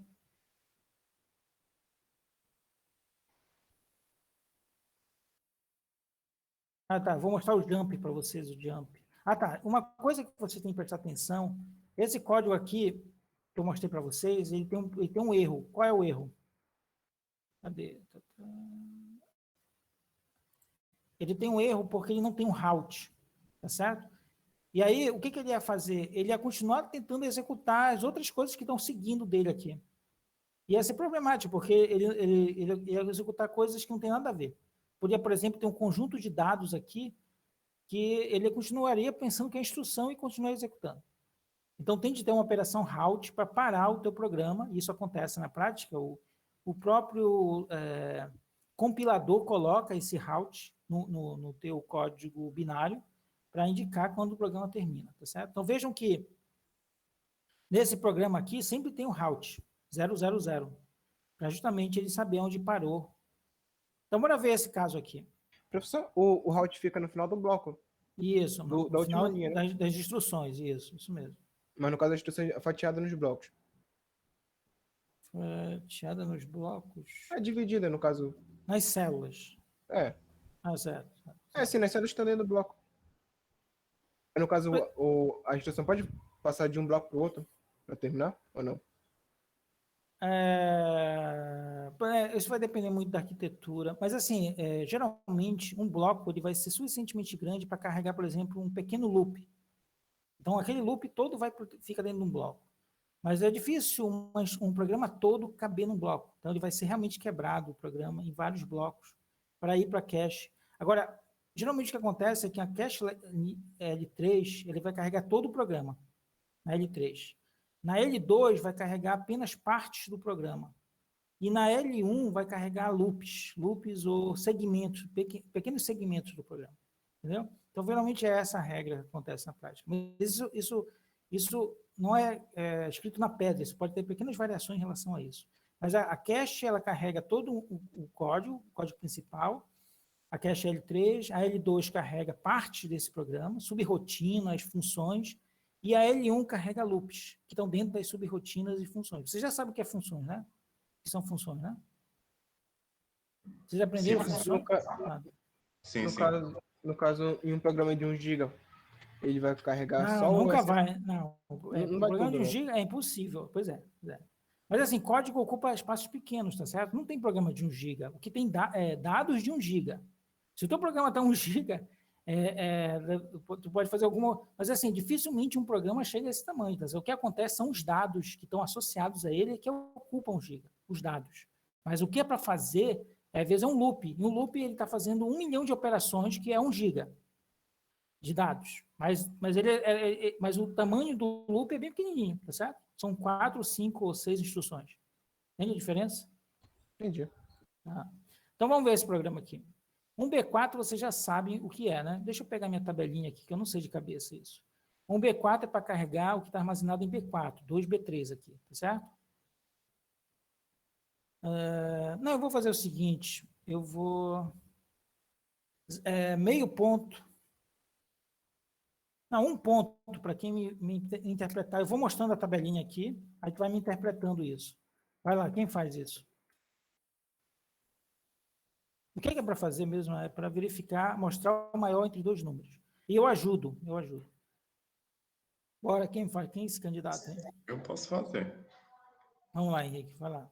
Então, um B4, tu já sabe que eu vi a gente viu anteriormente. Fala o que acontece no B4. Tá, primeira coisa é... Vejam que eu já sei que isso aqui é uma instrução, um B4, por quê? De novo, por causa do CI, tá certo? Tá no CI, né? Isso. Tá no contador de instrução, tá 00, que é o endereço da próxima instrução a ser executada, né? Aí ele manda para o REM o endereço, aí o REM manda ela para a memória, aí a memória vai mandar um B4 para o RDM e manda para o RI. Certo. Aí do RI tá lá, tem a operação de... Um é a operação de soma, é isso? Não é o load. Aqui, ó. Pois é, o load. Aí ele pega o B4... Não, no caso, Ih, me enrolei. Mas para o decodificador. Não, tá certo. Henrique, tá certo. Um B4 é o load. O que o load faz? O load pega o conteúdo da memória principal. Tá vendo aqui minha tela, né? Sim, tô vendo. Ele pega o conteúdo da memória principal e joga no R0. Para fazer isso, o que ele tem que fazer com... Ele tem que quebrar aqui esse número, um B4, em duas partes. Sim. Um tu já sabe que é load. O load. Aí o B4 ele vai mandar para o REN de novo, que é o endereço do dado, né? Isso. Aí do REN manda para a memória, aí ele vai pegar o endereço lá o B4, né? O conteúdo do B4, que é 2 de B3, ele vem para o RDM e ele joga isso para o R0. Isso, great. Aí o CI foi incrementado, né? Aí o CI vai para 0,1. Aí ele pega o 0,1, joga de novo no REM. Aí vai lá na memória, pega o 4B5, joga no RDM, aí joga para RI de novo. Tá, bora ver o que é Aí o 4. O 4 4 é subtração, tá certo? Então ele é subtrai o subtração. R0. É o R0 do... Aí é a subtração, né? Aí ele pega o B5. Joga Isso. B5 para o REM, aí vai lá na memória, pega o conteúdo do B5, que é 1 a 3, joga para RDM e... Aí, nesse momento, a unidade de controle joga os dois para a ULA. O que está no R0 e o que está no RDM para a ULA. Aí faz a subtração. Ok. Sim. Tá, continua agora. Tá, Vejam que ele faz a subtração e armazena no próprio R0, tá certo? Então, o resultado da subtração está em R0. Tá. Mas ele não vai substituir quando ele for carregar de novo Vai. as instruções? Ele não vai salvar na memória? Não. Ele faz a subtração e sobrescreve o que estava no R0. Agora no R0 está o resultado da subtração. Tá certo? Ah, sim. Então estava 2B3 lá, no R0, agora ficou 2B3 menos 1A3, aí ficou o resultado aqui, no R0. Ok? Sim. Então, lá, continuando. Aí o CI foi incrementado, fica para 0,3, aí ele manda para o range de novo, pega o conteúdo 0,3, coloca no...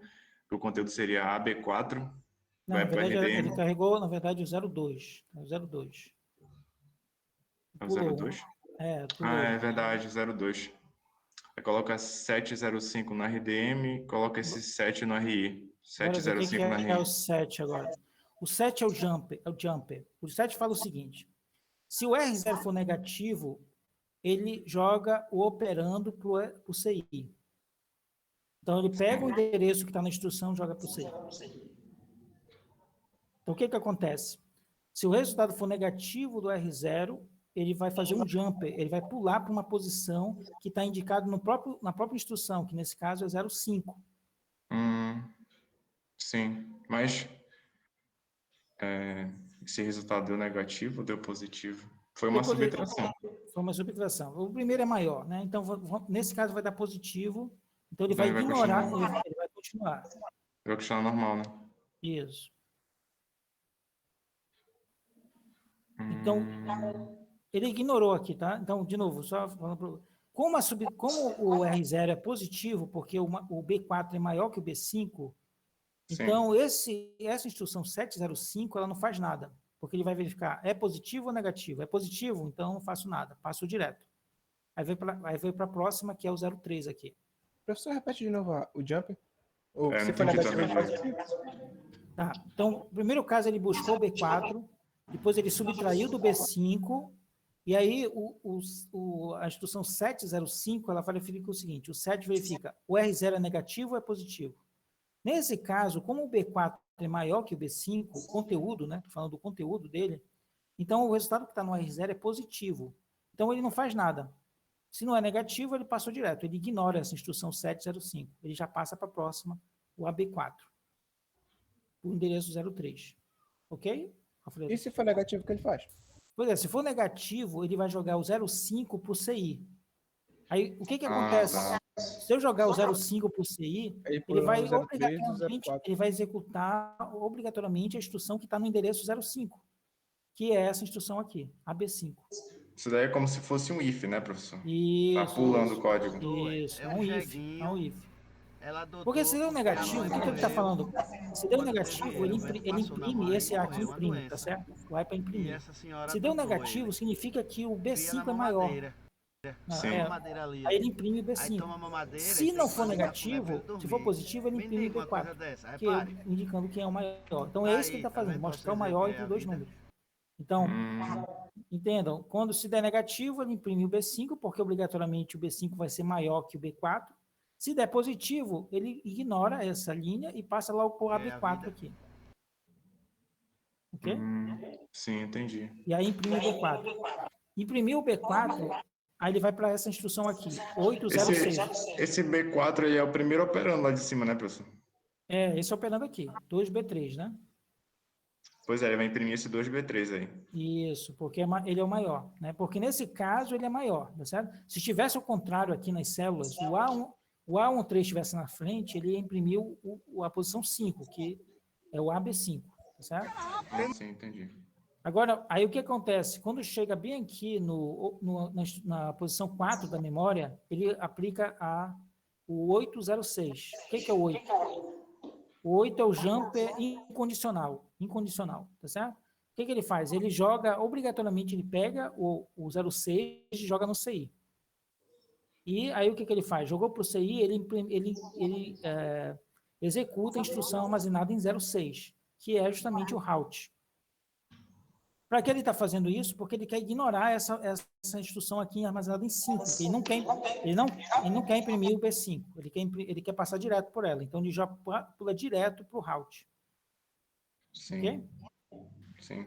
Caso ele pulasse para o AB5, não tem problema, porque o AB5 já vem direto, logo em seguida já vem o route. Então, não preciso fazer esse desvio, não preciso fazer desvio. Então, vejam, é essa forma que você programa em baixo nível. Então, isso aqui é muito parecido com assembly. Para fazer um if, é dessa forma que você faz. Para fazer um loop, também vocês vão usar jumper. Certo? Então, eu quero que vocês façam um programa de computador que armazena as instruções dentro de uma MP, que vocês já construíram essa MP, e eu quero que vocês armazenem as instruções dessa forma, uma seguida da outra, e eu quero que vocês façam, deixa eu ver, esse programa aqui, mostrar os valores de 10 a 0. Tá? Vocês vão fazer esse programa usando uma simulação desse processador em Python. Ok? Tá, deixa eu conversar aqui com vocês uma coisa aqui. Eu vou passar ainda os exercícios desse capítulo.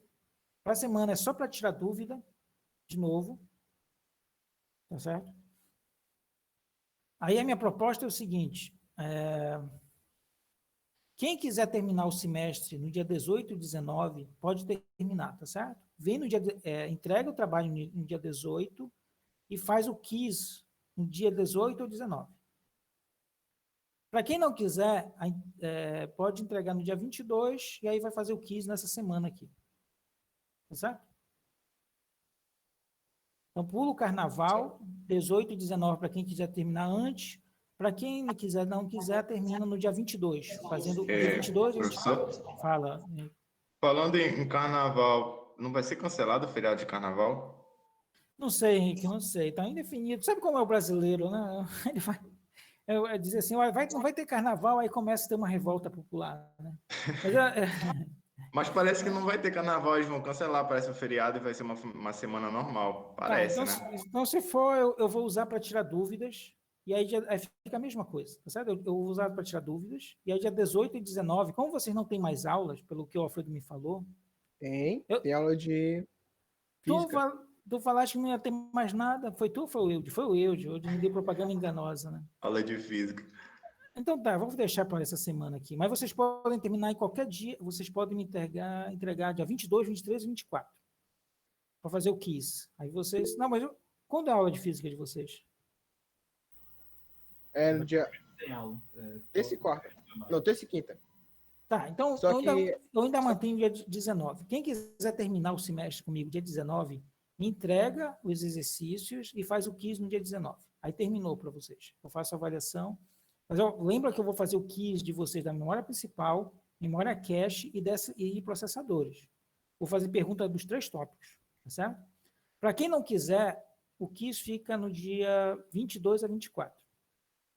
Entregou, aí eu faço o quiz de vocês 22 a 24. Certo? Professor, esses programas que a gente fez de simulação esse último que a gente fez vai ser perguntado no quiz? Vai ser. Para explicar o funcionamento. Tá. Tá ok? Aí, então, se o Henrique estiver certo, vocês vão ter de novo vários dias para tirar dúvida. 8 e 10, 15 e 17.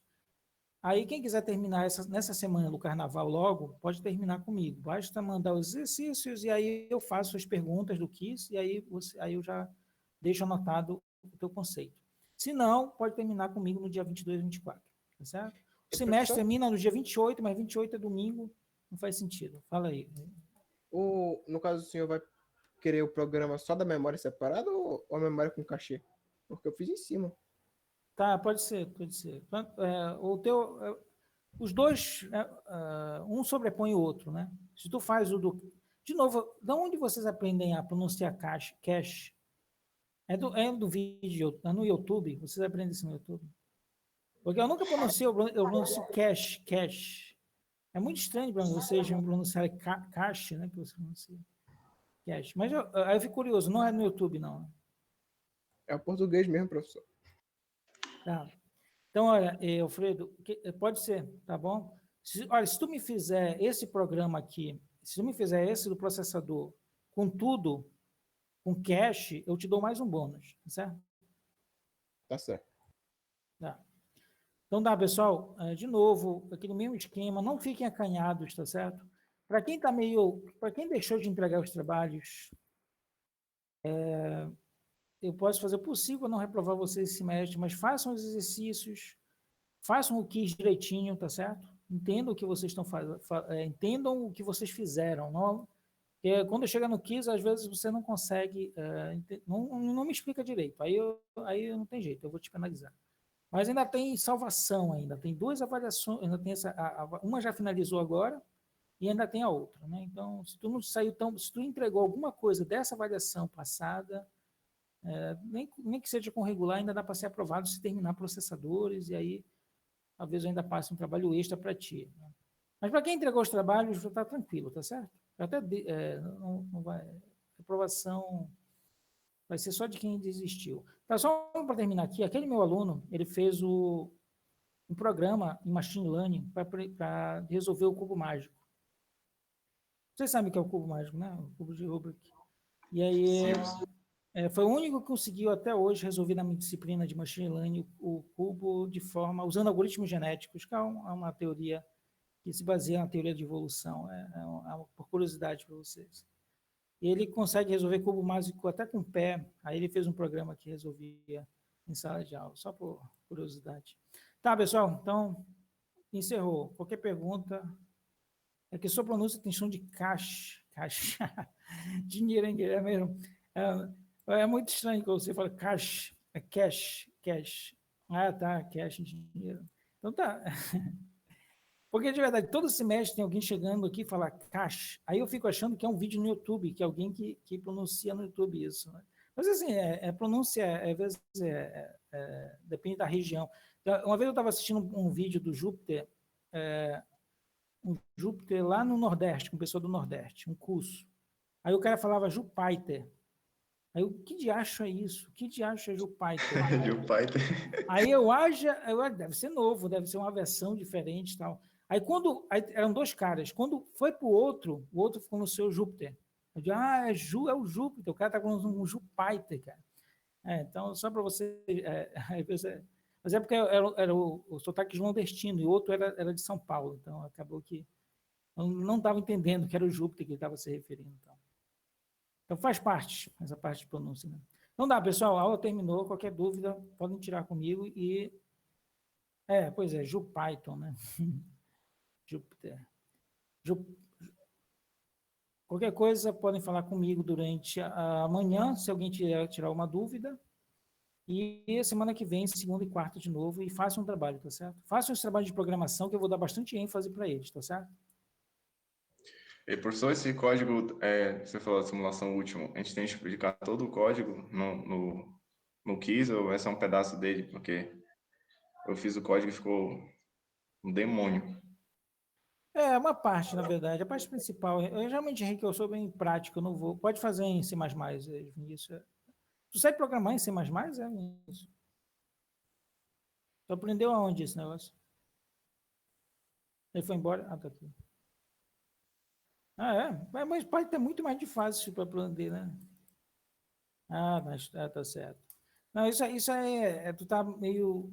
eu te garanto que Python é muito mais fácil que C++. Mas é ótimo ter aprendido C++. Mas para quem aprende C++, aprende muito fácil Python. Agora, ao contrário, é bem mais difícil, tá certo? Se alguém aprender Python, é muito mais difícil aprender C++, porque C++ tem que fazer alocação de memória explicitamente. E o Python já faz a alocação de memória para ti automaticamente. Legal. Mas esse negócio de tu não saber programar em Python, isso é preguiça tua, porque Python é muito mais fácil que C++. Mas é ótimo tu saber C++. Desculpa, Henrique. Não, Henrique, vai ser na hora lá, eu vou pedir vocês explicarem só a função principal mesmo, como funciona, e rodar o programa para mim. Beleza. Então tá, pessoal, eu tô aqui. Ainda tem 10 minutos de aula. Quem quiser tirar dúvida, fala aí, tá?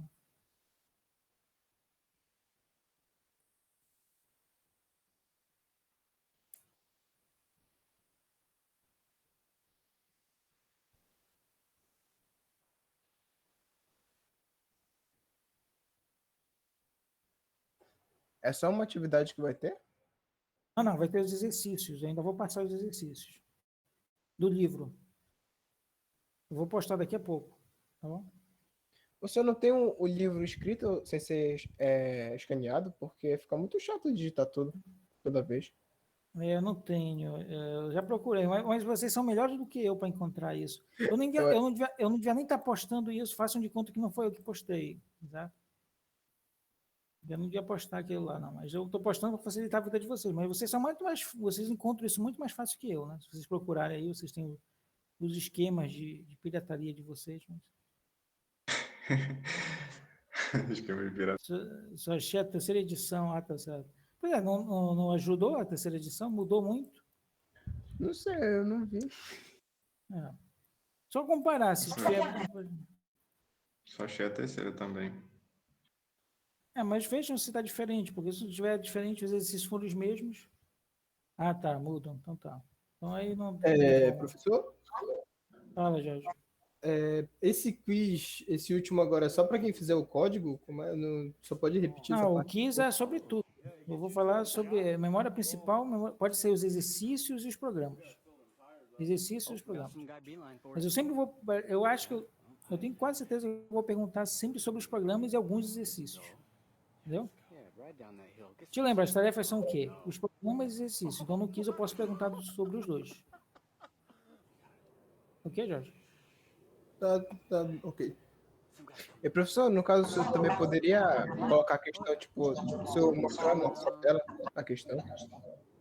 Sim, pode. Pode me mostrar na tela. Não, no caso, assim, quando a gente tem que responder uma questão, se eu colocar na tela, porque fica meio complicado. Se eu falo umas coisas, a gente vai perder algumas informações, quando o senhor fala muito rápido. Mas do que é que tu tá falando? No caso, se eu colocar a questão no... Sim, tela. tá bom. Quer que tá bom, faço isso. Ou eu posso pedir para te abrir o teu slide e explicar a questão. Pode ser também. Pode ser. E aí, professor? Henrique. Essas diferenças de linguagem, falando de outra coisa agora. Por exemplo, C, C++ e essas linguagens que são mais de alto nível. Por exemplo, para fazer um aplicativo para celular, os caras usam C++ ou eles deixam isso só para mexer mesmo no sistema operacional e usam, sei lá, Java para fazer os aplicativos? Isso, é dessa forma. Na camada de aplicação é Java. Mas se tu for trabalhar lá quem é que diz? O Google, tu for trabalhar no Google e for trabalhar junto do sistema operacional, tu vai trabalhar em C ou C++. Mas se tu for só fazer aplicativos para celular, tu trabalha em Java.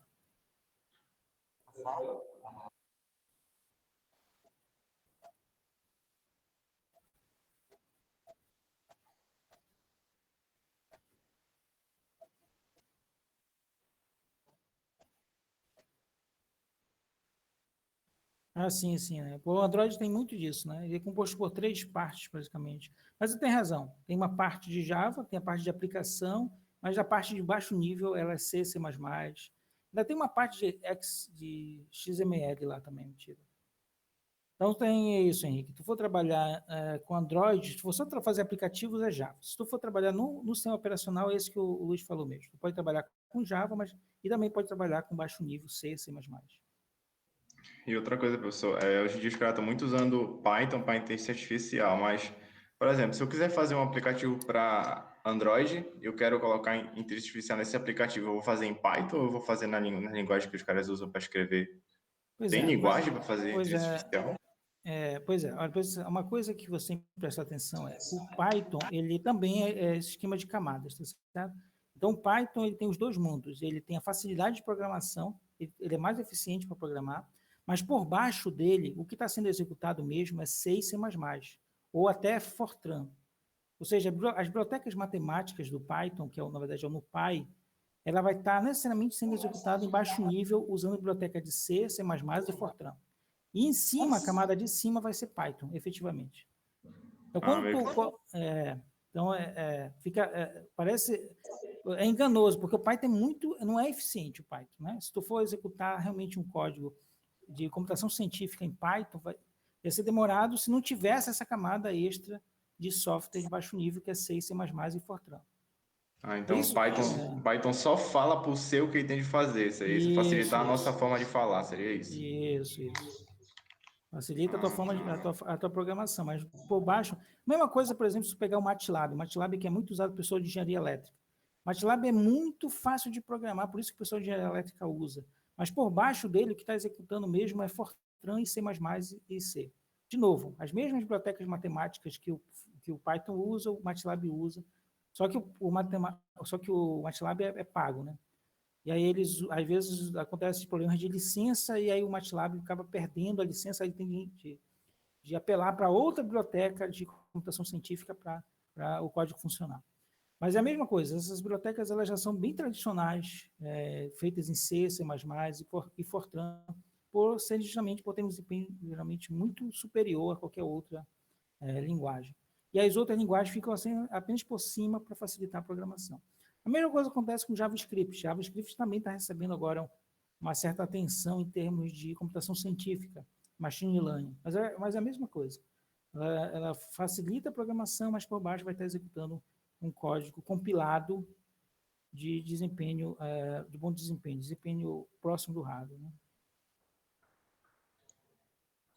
Mas por causa disso fica mais lento?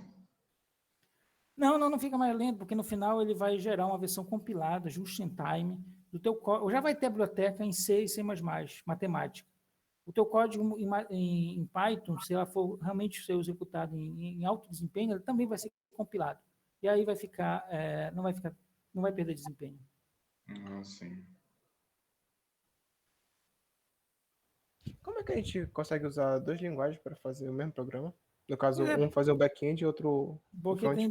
Porque o teu programa ele só faz ligação, ele só chama as bibliotecas matemáticas de forma que tu não precisa fazer explicitamente, mas, tipo, por exemplo, se tu pegar o NumPy e carregar o NumPy para o teu código, ele não necessariamente está fazendo isso. Produtos de matrizes, ele vai estar chamando essas bibliotecas já compiladas para fazer os produtos de matrizes. Não vai estar fazendo código em Python. Certo? Agora, é claro, tu pode pegar o Python e fazer isso, mas vai ficar muito lento.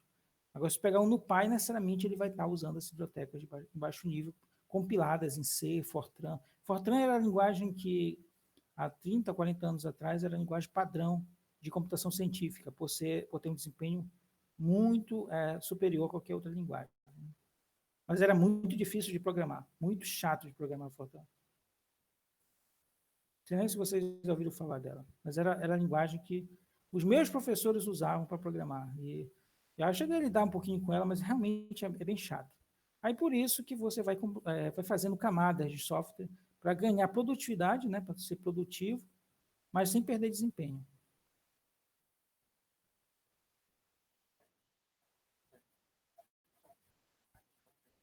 Pois mas é verdade, não teve isso. O Fortran é tão antigo que ele trabalhava com cartão perfurado. Meu professor, o professor Gervásio, lá do curso de engenharia elétrica, quem é o teu pai, Luiz? Ele trabalhava, ele fez o quê? Ah, foi? Aí eles faziam também lá programas de computador.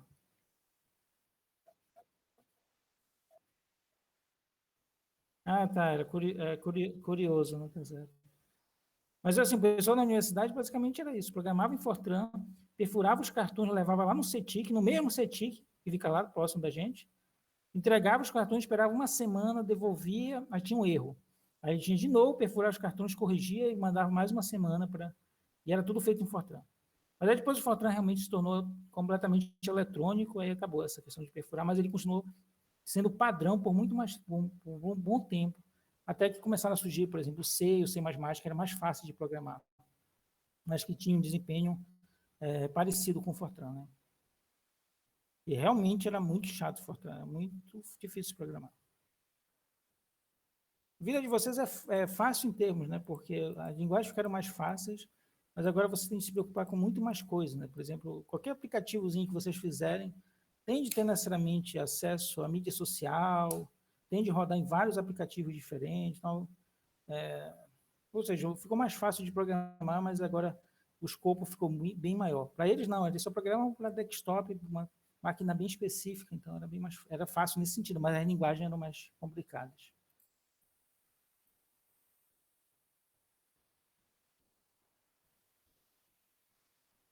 E onde teu pai processava esse negócio, Luiz? Ele pegava os cartões e processava? Sim.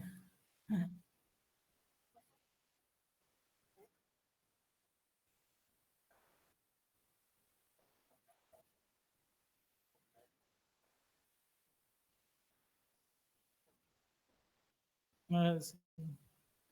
E devia ser difícil encontrar uma máquina para ler cartão perfurado, porque geralmente eram máquinas de grande porte, assim, por isso que eu estou perguntando. Mas de repente tinha alguma coisa menor lá. Sim, sim. Certo. Porque esse tipo de máquina realmente era nesse nível de governo, empresa, era difícil achar.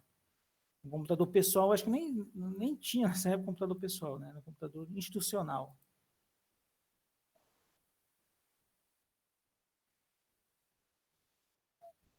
Sim, sim.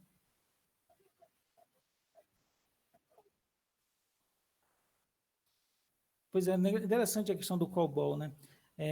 Deu agora, essa questão da pandemia, os sistemas começaram a entrar em colapso. E aí a maioria desses sistemas financeiros, eles são baseados em COBOL. Tá certo? E aí ficaram desesperados porque o sistema, a pandemia acabou dando problemas por esse sistema, não tinha programadores, e começou a aumentar muito o número de operações, né, por causa da pandemia. E aí eles tinham que mexer no código, e não tinha programador em COBOL. Não tem, na verdade, né, porque tinha poucos, gente muito antiga que ainda programava em COBOL. E aí eles começaram a treinar a gente na marra para poder atualizar os sistemas, né? Então, não sei, Luiz, essa é uma pergunta difícil, porque é muito caro atualizar todos esses sistemas para uma linguagem mais atual, tá certo? Mas os novos sistemas, todos eles não vão aparecer em COBOL, eles vão aparecer numa linguagem mais acessível e mais fácil de programar. A não ser que tu realmente tenha uma oportunidade para trabalhar com sistemas que tenham o COBOL instalado, que são a maior parte ainda, não sei porquê, porque é caro justamente que eu estou falando, a não ser que tu tenha uma oportunidade bem clara de que tu vai trabalhar com isso, aí valeria tu investir nisso. Mas eu não acho que o COBOL vai renascer assim. O COBOL vai ter, agora o COBOL voltou. Eu não tenho essa. Mas isso sabe como é essa questão de tecnologia? Às vezes acontece. Às vezes uma versão nova do COBOL e ela se torna popular e tal. Mas massivamente ainda tem muitos sistemas que usam COBOL. Então ainda tem um mercado, mas é um negócio de segmento. E eu não acho que vai durar por muito tempo. Depois eles vão acabar atualizando. As máquinas vão morrendo, os sistemas vão sendo atualizados, vão surgindo coisas novas, aí vai aparecendo, aí as linguagens atuais vão sendo usadas.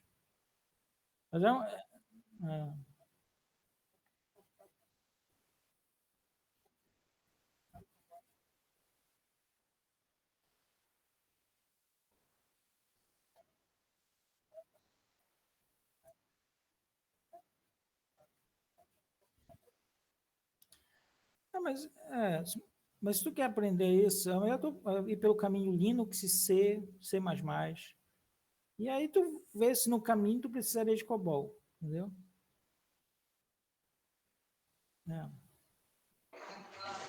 E aí, professor? Fala. Só uma outra coisa totalmente diferente. Não sei se estou enganado, mas o senhor faz esses cursos da Alura? Eu tenho vontade de contratar, mas eu não sei se é bom, não sei. Da Alura. Escreve aí para eu ver qual é. Escreve aqui no chat. Tem aquele que passa comercial. Como é que eu chamo aquele que passa comercial no YouTube o tempo todo? É o Datacamp. Alura? Eu nunca ouvi falar desse, Henrique. Não? Não, Alura? Deixa eu ver aqui. Fica aparecendo toda hora para mim isso. É mesmo? Na escola é online também, eles estão de programação. Essa eu não conheço, é. Mas assim, aquela Datacamp, é Datacamp, né? Aquela parece boa. Mas se tu quer fazer Datacamp. faz uma de alguma universidade. Todas as universidades hoje americanas têm um curso desse. E tem uns que dão certificado mesmo. Mas assim, tu tem que fazer as tarefas de forma. É bem rígido Das até. plataformas, aquelas Então, por exemplo, plataformas você fala da Ajax, do MIT. MIT. Isso. Coursera também. Pois é. Essa loura eu realmente não conheço. Parece coisa de brasileiro, né? Parece. Mas é brasileiro mesmo. Ah, tá. Pois é, se eu fosse tu, assim, em termos de confiança, eu faria da Coursera, da Datacamp e de outras universidades, universidades dos Estados Unidos que realmente, por exemplo, tem um colega meu fazendo o curso de ciência de dados, e aí as tarefas são bem difíceis, tu realmente tem que te virar com a programação, mas no final eles dão um certificado, esse certificado tem um certo valor, mas também é pago esses cursos, né? É muito caro. Não era tão caro não, Henrique, mas eu posso falar com ele e te falar o valor. Mas quando ele falou para mim, eu não fiquei tão impressionado assim, então não acho que isso não era tão caro. Era, Sim. acho também porque tinha um desconto por ele ser da universidade e tal, então por ser aluno, talvez tenha um desconto também. Sim. Mas assim, a Lura realmente eu não conheço, mas aí se fosse te indicar, o Datacamp, que a gente perturba bastante, eu realmente tenho uma boa referência dele, alguém já falou bem dele, o Coursera e outros também já. Mas esse da Lura realmente é a primeira vez. Beleza.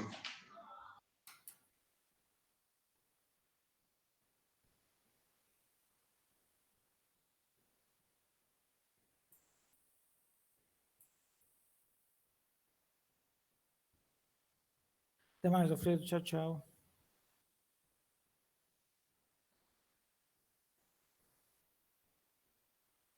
Boa tarde, Calil. Até mais, Henrique.